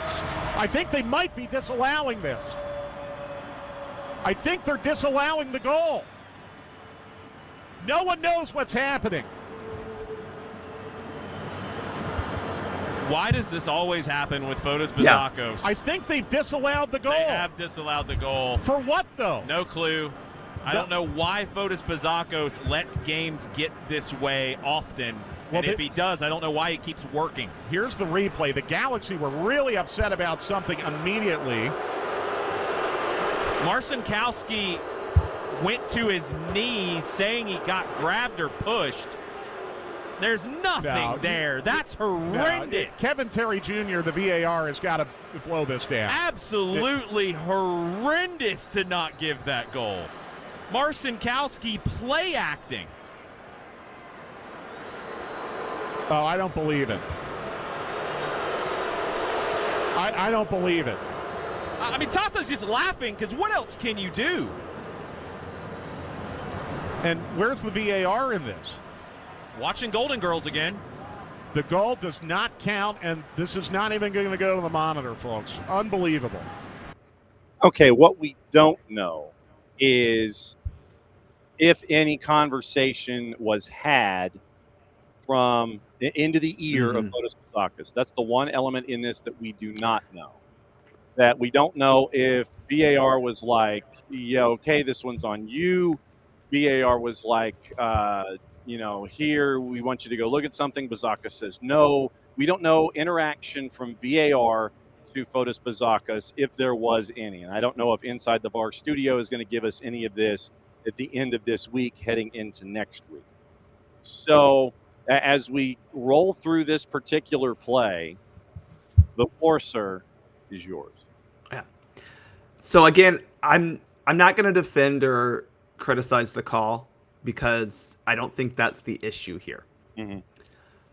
But I'll just take you a little bit through. Is the goal is scored, and I always check the assistant referee. The assistant referee is the one who stood his ground. And so to me, that is a signal. As a center referee, that is a signal of the AR saying, I don't think this is a good goal. That is he did not put his flag up, which again I have an issue with. Okay. That would have been a very clear indication there was something wrong. But standing your ground, typically when a goal is scored, the AR will just run up the line to say, yep, we got a goal. He did not. And to me, that was the immediate signal of, that they saw something. Again, the issue is we didn't know what. And we have a dude who apparently thinks and runs slowly in the center who is trying to make a decision here. And that was the issue, is it seemed like there was a decision they were trying to make on the fly after the goal had scored that should have been made when the foul occurred. And you can argue if this is a foul or not. We can get into that if you really want to, David. Typically, blocking a goalkeeper's path to the ball is going to be a foul.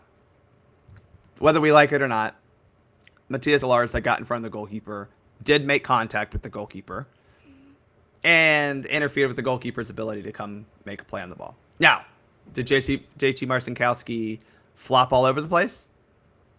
Yeah, he did. Yeah, he did. Doesn't mean it's not a foul. Sorry.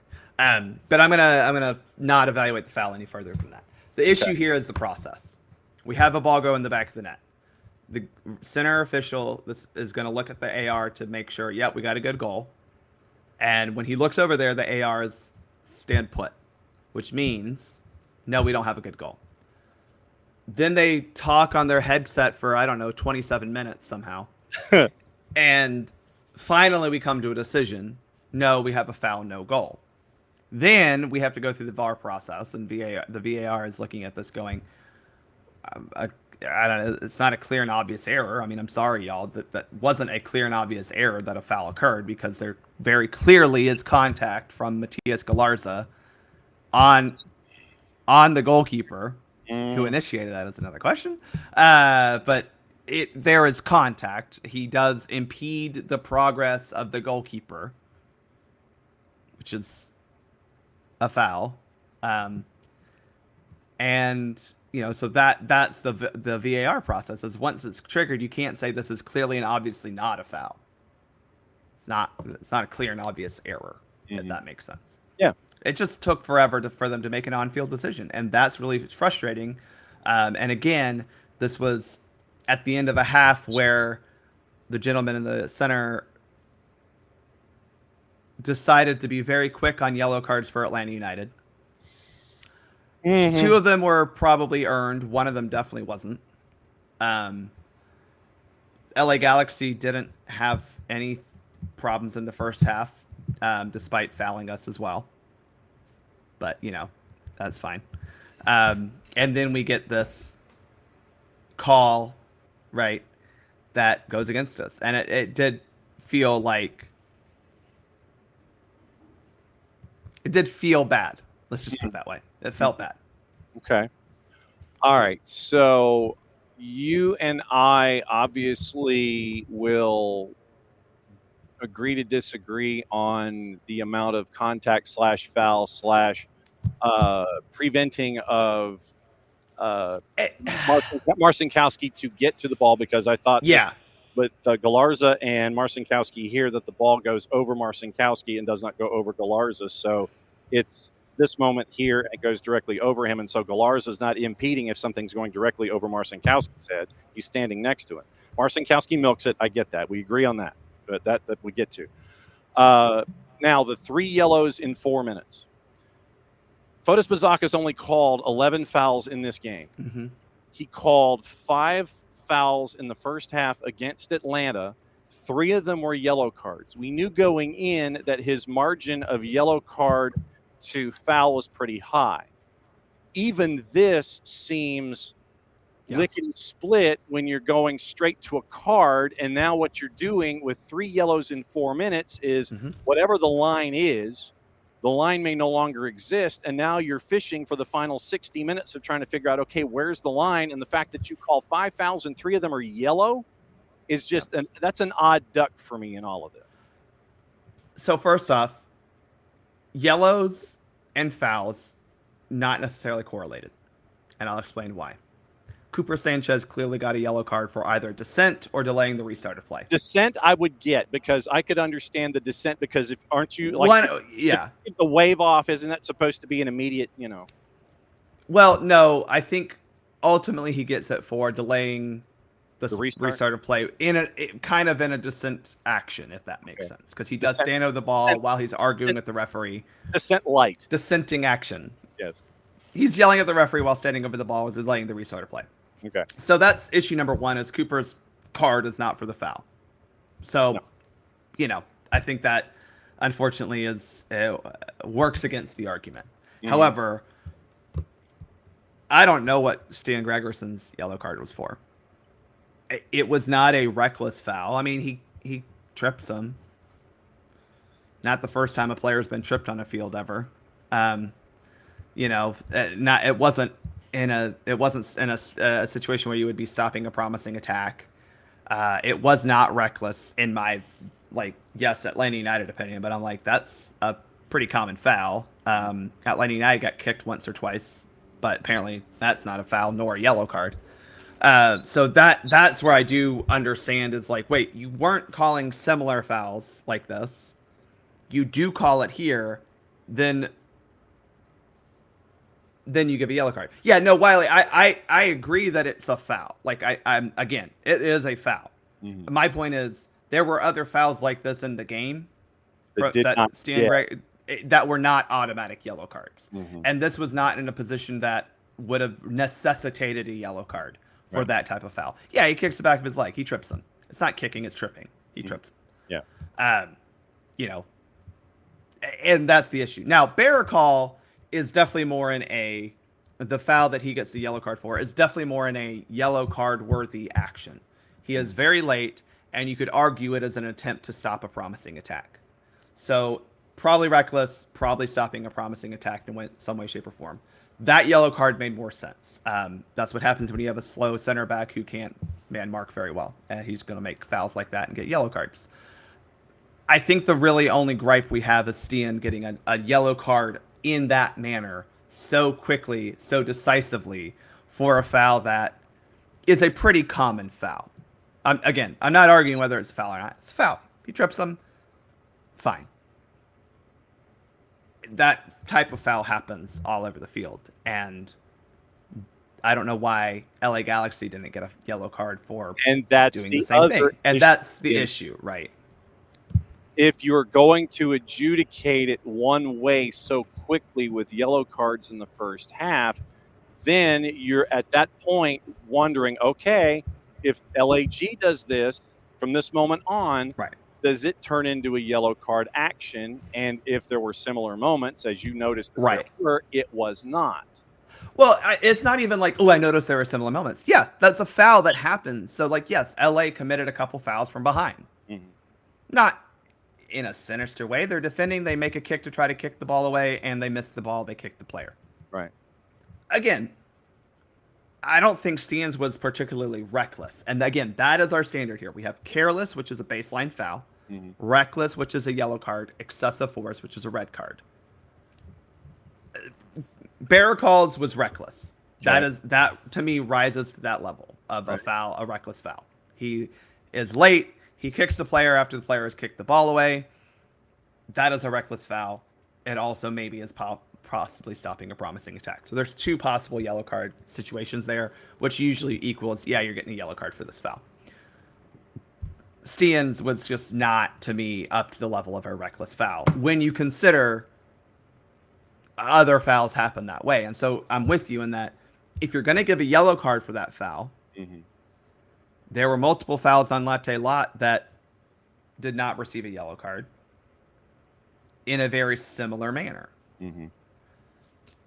Fotis Pazakis is my least favorite referee in this league. I think you and I were texting about this during the game.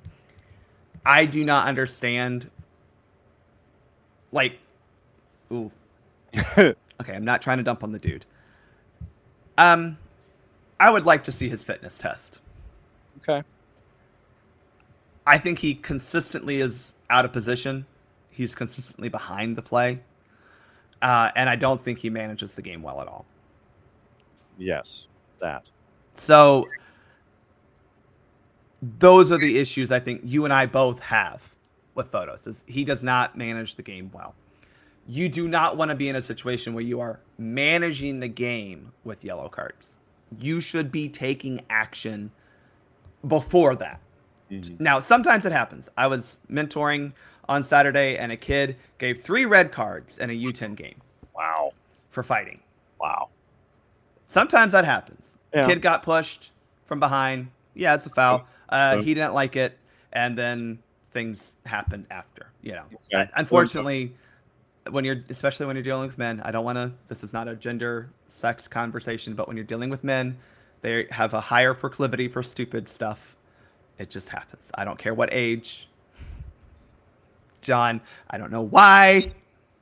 The dumber gender does stupid stuff on the field a lot of times. Well, and then you just answer your own question by saying they're the dumber gender anyway, leading into that. So, but yeah, so I wanted I'm not wrong. Yeah. Well, and what I wanted to kind of wrap this whole thing up with the Judson Hamby coming up here in a sec is that when you text me after all of the chaos in the first, basically from minute 26 to minute 41, and you text me and you go, bruh, Bruh. Gonna be stuff to talk about. What's next for Soccer for USPOD?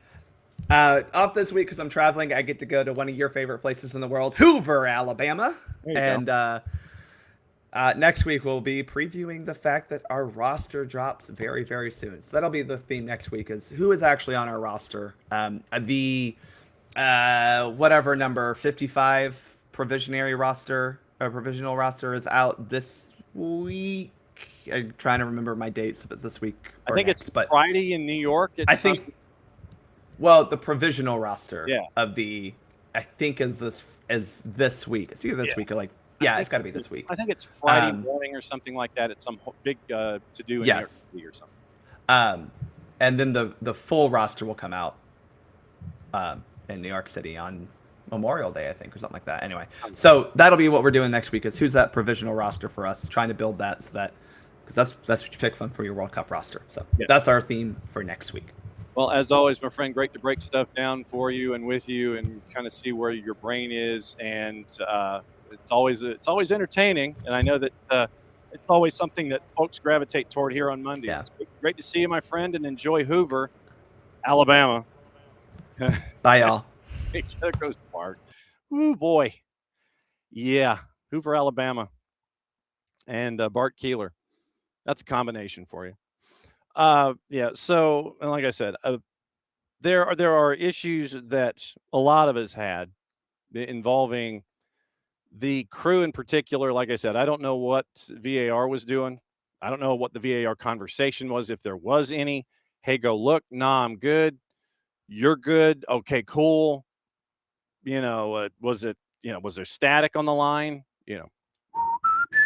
The call you're trying to make at this time cannot be made. Was that it with VAR? Was it, was there nothing? Did they all agree? Then you had, like I said, I will agree to disagree with Bart when it comes to the layout of that particular moment with Galarza and with Marcinkowski, because I thought that the ball, as I was watching it, was going over Marcinkowski's head and not over Galarza's.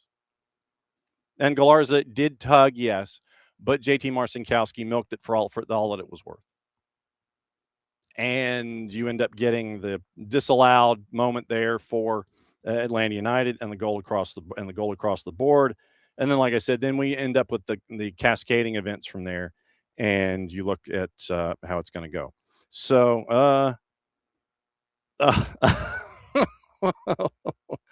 not the first time.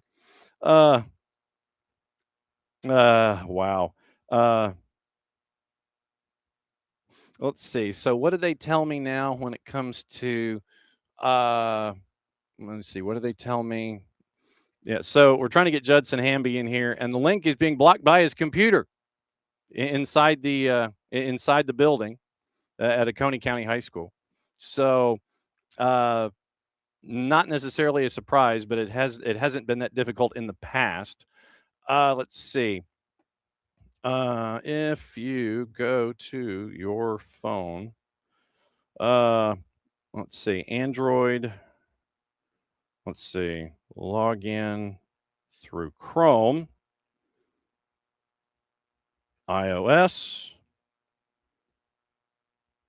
log in through Safari.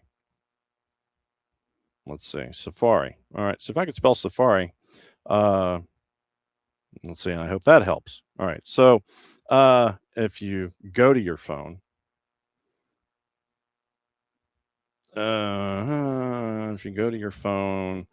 all right, so I'll send that note. So Judson Hamby, the computer system at Oconee County High School is the firewalls are blocking him at the moment. He is not the first person to experience this. Philip Thomas at River Ridge had his blocked as well. And so if we have to catch back up with Judson, and I will tape something, and we can do that after the show is over, then we could do that too. If I could spell the word if, I'm going to give him an alternative because we might have a lot of tape content this week too with coaches. We can try. Okay, and so this is once again, as David says, sausage. Our as we go off the air. All right. So, like I said, then there's other stuff to get into. Like I said, it might be an early start tonight for soccer over there because of everything going on. I know we've got to tape some interviews in the 6 o'clock hour after practice. I know Alex Zimmerman is going to be taped from East Hall after practice around 6 o'clock. And if we're a little early tonight with SOT, like I said, you got promotion in the EFL. Rochdale has made it. We'll have that call. We have Old Firm to get into. We have history in Germany to get into. We've got a great relegation battle if you're into that kind of thing. And I know that Dell likes to have this chaos last as much as possible. Dell, you want chaos? Go to Germany in the Bundesliga because they've got chaos that's going to be lasting to the bitter end. And it's like multiple teams and multiple positions. So we've got that to look into as well. Let me get into gossip, rumor, and innuendo and what to watch, where to watch it, how to watch it, all those things. And reminder at noon, Red Clay is going to be on, and we're going to go rapid fire with coaches, usually about every 10 or 15 minutes. Rob Houston from Greenbrier. It's going to be Clayton Schmidt from Holy Innocents, Chad Griffin from Hebron, Justin Brantley from Islands. And let's see if we have the voice of Judson Hamby with us. Coach, you got your ears on.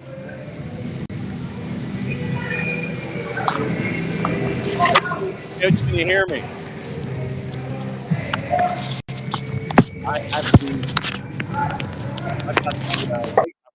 got the weight room there, and so let me put Coach in.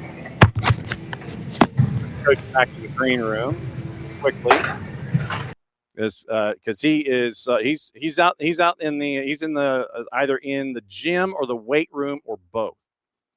And we're trying to get that signal. So I can hear him. I just can't see him. And I will take hearing over seeing in these situations, considering how incredibly busy these coaches are this time of year. And trying to navigate planning periods and all these kinds of things to try to navigate catching up with coaches as they are trying to chase after championships. Let me see if we can hear Coach Hamby here. Coach, you got your ears on.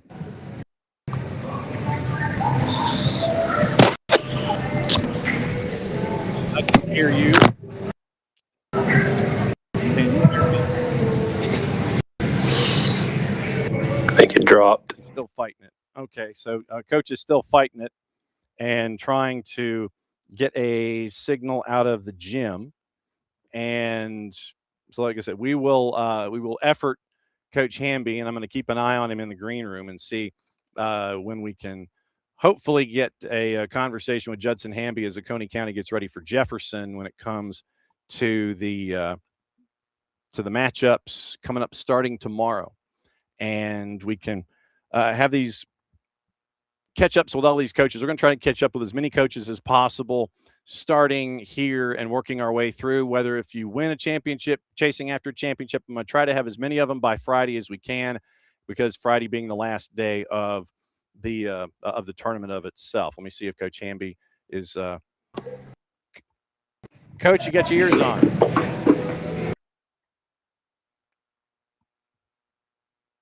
Coach is still trying to fight the signals in the gyms and the weight rooms there at Oconee County High School up in Watkinsville. So we'll try and keep working there. Okay, so now I'm getting the spinning wheel of doom, and that's never a good thing. So we'll try there.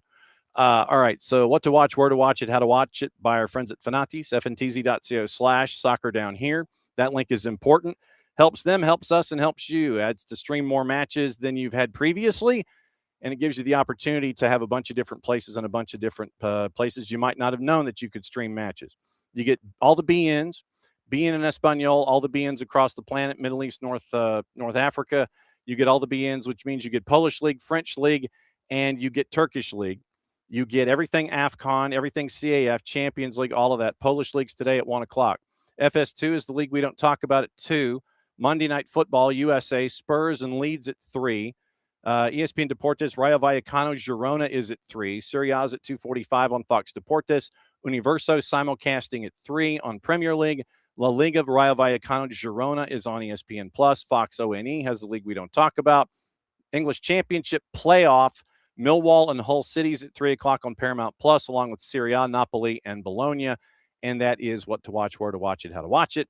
Brought to us by our friends at Fanatis, nfntz.co/soccer down here. So that is, like I said, limited schedule, but you got playoffs and you got a bunch of different things that are locked in for you, and you get to chase after championships, and you get to see who is going to be heading to either heading up or being relegated, what have you, and keep an eye on all of that. Like I said, Dell, if you're into relegation battles, definitely go to the Bundesliga, because it is absolutely crazy that you have 3 teams at 26 points, and it is going to the bitter end of that season to figure out who's going to be doing what. Liverpool showing interest in Monaco forward Magnus Akliush, according to L'Equipe, considered as a possible replacement for Mo Salah. Liverpool have not been deterred by Monaco's demands for a €50 million transfer fee to sign the right winger, 6+7 in Ligue 1 this year, but he could get competition from Spurs if they stay up. Liverpool monitoring Lens midfielder Mamadou Sangare, who continues to impress in Ligue 1, according to Nicolo Schira. Juve's Andrea Cambiaso, target for Manchester United, Arsenal, and Liverpool, according to Team Talk. Reportedly ready to move on in the transfer window. United actively looking for a left-sided defender, previously linked with City, has a contract until 2029, meaning that the Bianconeri are looking for a fee in excess of €60 million. Real Madrid are going to have to offload folks if they're going to make any new signings, according to The Athletic. Madrid expected to bring back Como midfielder Nico Paz for a clause of less than €15 million, but they've got to balance their books, and that means that Tchouaméni, Camavinga, and Ceballos might have to depart or be allowed to depart if that's going to happen. Also, West Ham won a fee of £84 million from clubs looking to sign Mateus Fernandes, double what they paid to sign him from Southampton last summer, according to Football Insider. Manchester United most heavily linked as they looked at ways to bolster their midfield, featured in 34 of 36 matches. Relegation could be on the cards. He could stay in the top flight. Liverpool have made contact with Real Madrid officials to quell any doubts they might have about the potential appointment of Xabi Alonso to replace Arne Slot as head coach this summer. AS claims that with Slot under pressure, officials from Anfield have been calling to make background checks on several options, which include Alonso, former Liverpool midfielder dismissed from Real Madrid after 6 months in charge, which altered the perception of the success he had at Leverkusen, according to the four-letter, also linked with Chelsea. Liverpool appeals to PSG on Bradley Barcola, France international set to enter the final 2 years of his deal. Le 10 Sports. Manchester United receiving €44 million from the permanent transfer of Rasmus Højlund next week when he joins Napoli after the loan. 14-6 this season, according to Fabrizio Romano. Manchester United and Arsenal's Henrik Mkhitaryan considering retirement, waiting on a decision from Inter Milan over extending his contract, which expires this summer. That's also Fabrizio Romano. Manchester United have dismissed suggestions Mamad Diallo could leave the club this summer after leaks emerged about a possible exit. That's from Team Talk. Everton have opened talks to extend the contract of Beto as he has entered the final year of his deal. That's from Nicolo Schira. Ferran Torres could leave Barca this summer, scored yesterday in the derby, with AC Milan, Villa, Newcastle all eyeing a deal for the versatile forward. That's from Ekrem Konur. Juve advanced talks over a potential move for Liverpool keeper Alisson Becker. That's at Talk Sport. Kieran McKenna increasingly likely to leave Ipswich this summer if an offer arrives. Crystal Palace and Fulham have been linked. And from the three-letter paper, once again, McKenna has landed 3 promotions in 4 full years. The payment would be in the neighborhood of £8 million to spring Kieran McKenna from Ipswich. Mikel Arteta closing in on a contract extension at Arsenal until 2029, which would take his stay at the Emirates up to about 10 years, according to Nicolo Schira. West Ham expecting offers to sign winger Crescencio Somerville at the end of the season as he continues to impress despite relegation fears. That is from Football Insider. Also on the board, looking at our buddy Ben Jacobs, and we know that he is traditionally busy this time of year. Ben, this morning, saith the following, according to our friends at GMS. And Give Me Sports, Real Madrid are in advanced talks to hire Jose Mourinho after El Clasico. Understand that Mourinho's agent, Jorge Mendes, has already held discussions with Florentino Perez. Further meetings are scheduled after the El Clasico. Mourinho insists he's had no direct contact with Real Madrid, adding that won't change until the end of the season.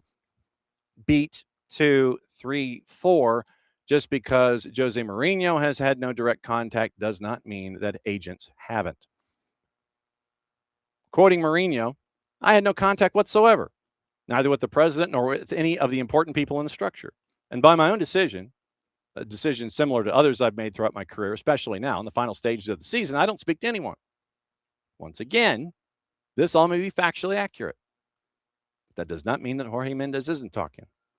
He continued discussing it, publicly downplayed a Benfica exit this summer. Mendes continues to work on a return to the Bernabeu. Perez, who's driving the next Real manager appointment, will ultimately take the final decision. So that's from Ben Jacobs over at Gimme Sports.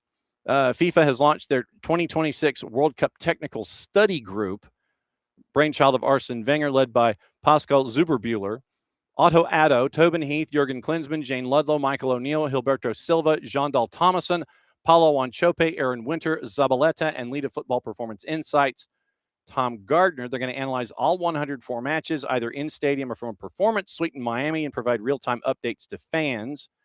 They confirmed the officials also for the Champions League final. Daniel Siebert from Germany, along with Jan Seidel and Raphael Fulton, his ARs.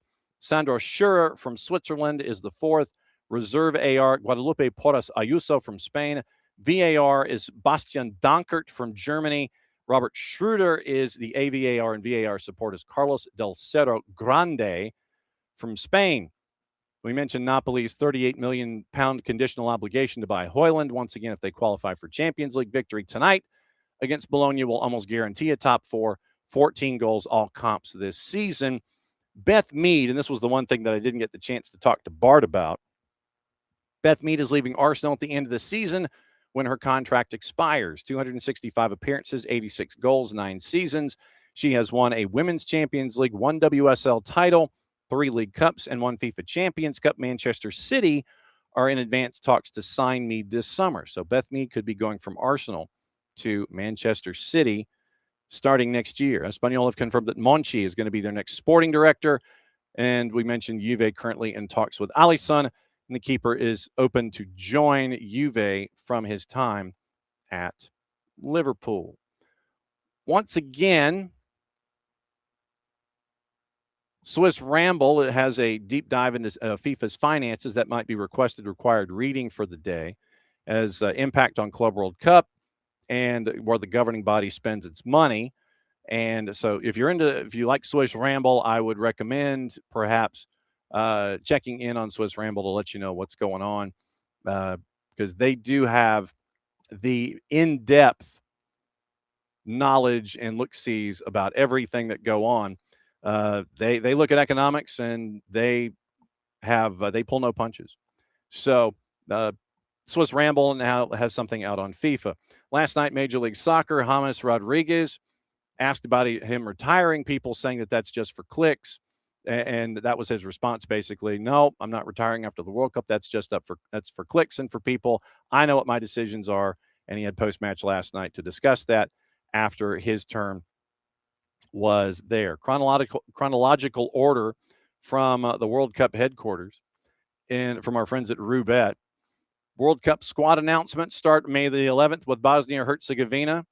Some ones of note, the 14th is France. Brazil is May 18th, Portugal the 19th, Switzerland the 20th, the 21st, Germany, Morocco, and Norway.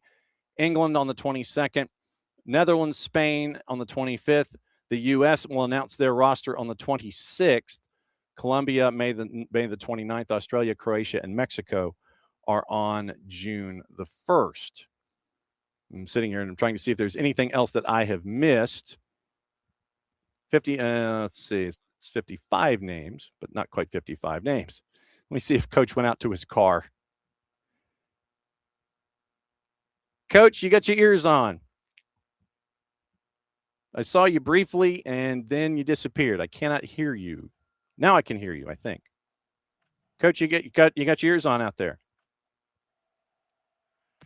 Yes, sir. Can you hear me? Yes. Hey, there he is. You made it. I got you. Yes, sir. Sorry, I had to step into my car. I just wanted to catch up with you really quickly, and I appreciate you stepping out to your car to do this. It's another fantastic matchup at the end of the year. Ranked number 7 in the state, number 9 nationally. You're going up against Jefferson. What's been study hall been like getting ready for Molly McCarty all over again? Yeah, I appreciate it. Thank you for covering high school soccer as always. we're excited about the matchup. It always is that this game never disappoints. It's a healthy, fun rivalry in regards to us and our relationship.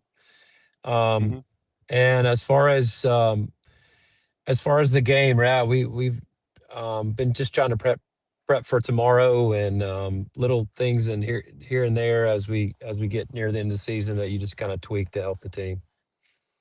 You've only given up 14 goals all year in 22 matches. Obviously, it speaks to your defense. What has it been like looking at them shine the way that they have this season? Yeah, I mean, I feel like we have a good mix of youth with some senior leadership, and Sophia Clifton, who has been a 3-year starter, that has really helped our leadership in the back. And I think after the first regular season game where we got absolutely obliterated in the second half by Johns Creek and giving up 5, I think we kind of started taking a little bit more pride in our team defending, and I think also just our attack. Being a little bit more attack minded also help us to keep the ball away from our defending end. But as far as the group, they've done a great job all year in regards to taking pride in that. So it's definitely helped us in some tight games. How hard is it to win 21 in a row? Really hard. We have taken some games that you always have a little bit of luck through the season, and you also had some games where I think about Parkview, Mill Creek, even the Jefferson the first time, where I felt like, to be honest, we were outplayed in a lot of stretches of those games. And, I think important thing is sometimes you've got to, goals sometimes change momentum. And I think as we were able to get on the right side of some of those times, I think it changed the game and in those moments, and it really helped us in pulling some of those games out for sure. When you look at the run that you've been on here in the postseason, obviously there are things that you want to work on each time through. What did you learn about yourself in this run, specifically in the playoffs, that you think is going to help you out against Jefferson tomorrow? Yeah, even outside of the playoffs, I would say our non-region schedule felt like has really helped prep us for this, because playing some difficult teams, you find out a lot more about yourself. And then I think in the playoff run, I think the positive has been that we've had a lot of kids that have the last year has really been through that already. So they've kind of used to that little bit of that routine and grind of that 3.5 week season, small postseason. And I would say just resilience. I think early on in the playoffs, we dealt with a little bit of injuries, dealt with a little bit of kids dealing with AP testing, grades, things like that. That I think that that you just have to go through, and it's part of it. And but I think they've done a good job, as that quarterfinal and semifinal week is a really hard week for all teams that are playing, because you only really have about a day to prepare for your semifinal and a day that you've got to really get recovery coming off the quarterfinal. And so I think they've done a good job of paying attention and listening to details. So that's important. So if someone goes to Duluth and they're seeing you for the first time, what would be some of the players to focus on for someone in this great matchup with two great rivals? Who would folks naturally gravitate toward? I guess time to brag on your team a little bit when it comes to who they're going to be seeing tomorrow. Sure. Yeah, I would start with Sophia Clifton. She's a pretty solid rock for us in the back. She is committed to Appalachian State as a junior, and you'll notice her real quick because, her leadership and on the field and demand. And I would also say Sydney Jackson's a junior. Hoping she's going to play at the next level. She's had a phenomenal year. I want to say 22 goals and I want to say 18 assists maybe. She's been really important for us and connecting a lot of our team and having success. And then, obviously, Drew Martin and Maddie Cass have both had great years of just really, pushing teams right on the edge, the ability to create havoc, the ability to create scoring chances, and they love to just get near the goal and find the good areas to pick up the ball. And they all have done a great job of picking up. We lost Sarah Worth, who was a big piece to us early in the season with an ACL, and the team has really had to respond from that because that was an all-state kid that really had a phenomenal year last year. And so I think the team has stepped up from that. Another one is a freshman, AC Hall. She's had a great year as a back and as a midfielder, and has really shown a lot of grit to step in as a freshman, similar to Maddie last year.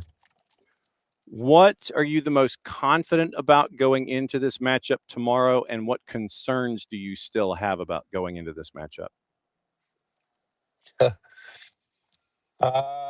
I'm confident that it is going to go down to the end. It always does. I am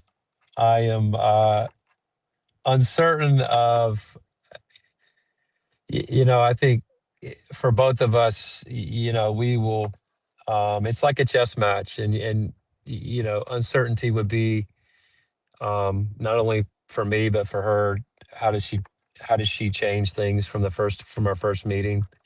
And then, for both, I think both teams have been in this for a long time now, and as far as the program goes, and I think both are, going to step up to the occasion, and that's important for the fans. That's important for the communities. And we cannot wait, because to kick off the entire tournament at Duluth, it's going to be the two of you, Oconee County and Jefferson. Coach, thanks for scrambling and getting a signal out there in your car. I know that firewalls are a devil. Just ask Phil Thomas up at River Ridge about it. He's having the same issues too. So not the first time. Absolutely. This is. But thanks for dropping by. Be safe and have safe travels down to Duluth. We'll be keeping an eye on you tomorrow. All right. Appreciate it, sir. Thank you very much. There goes Judson Hamby, the head coach for Oconee County. And if he needs a note, if I kept him from class past 11:05, and if he needs a note, I will make sure to get him one. So he just Judson, just reach out if you need a note. Please excuse Judson for being late to class because he was doing an interview.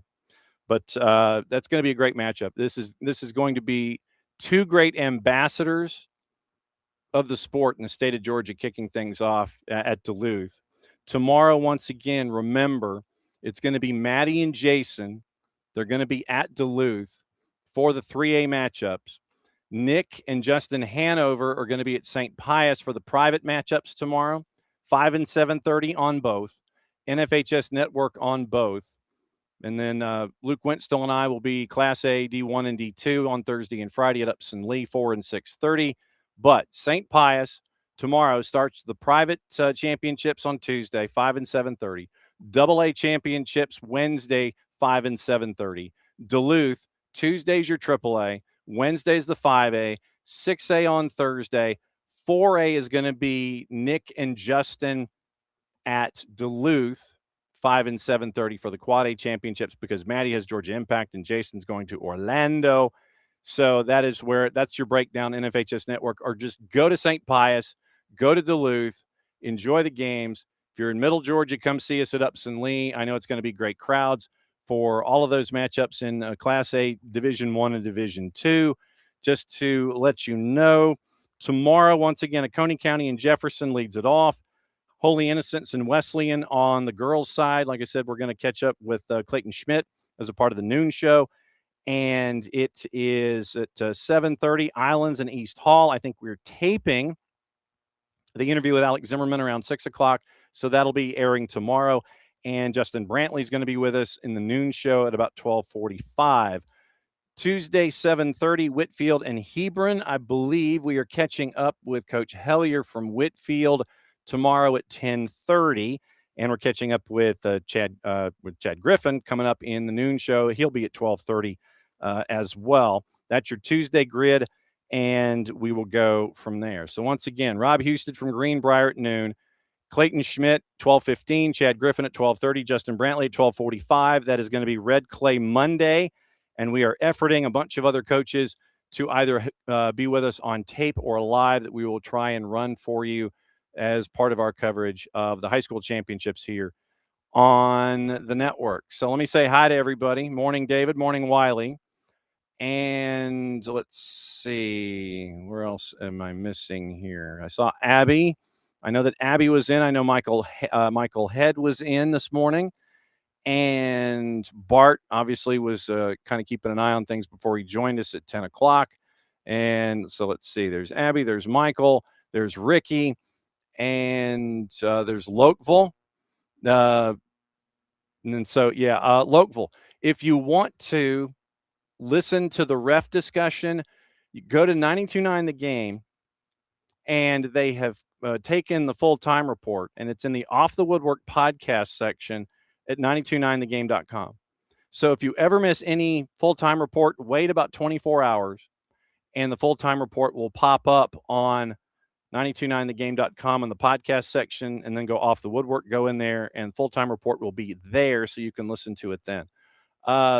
And then so Morning Ricky, and of course the end all letting me know that I'd hit the mute button off the top and I'd forgotten to unmute myself. So once again, noon, Red Clay Monday, 4 coaches, 4 time slots, and then we are out the door for today.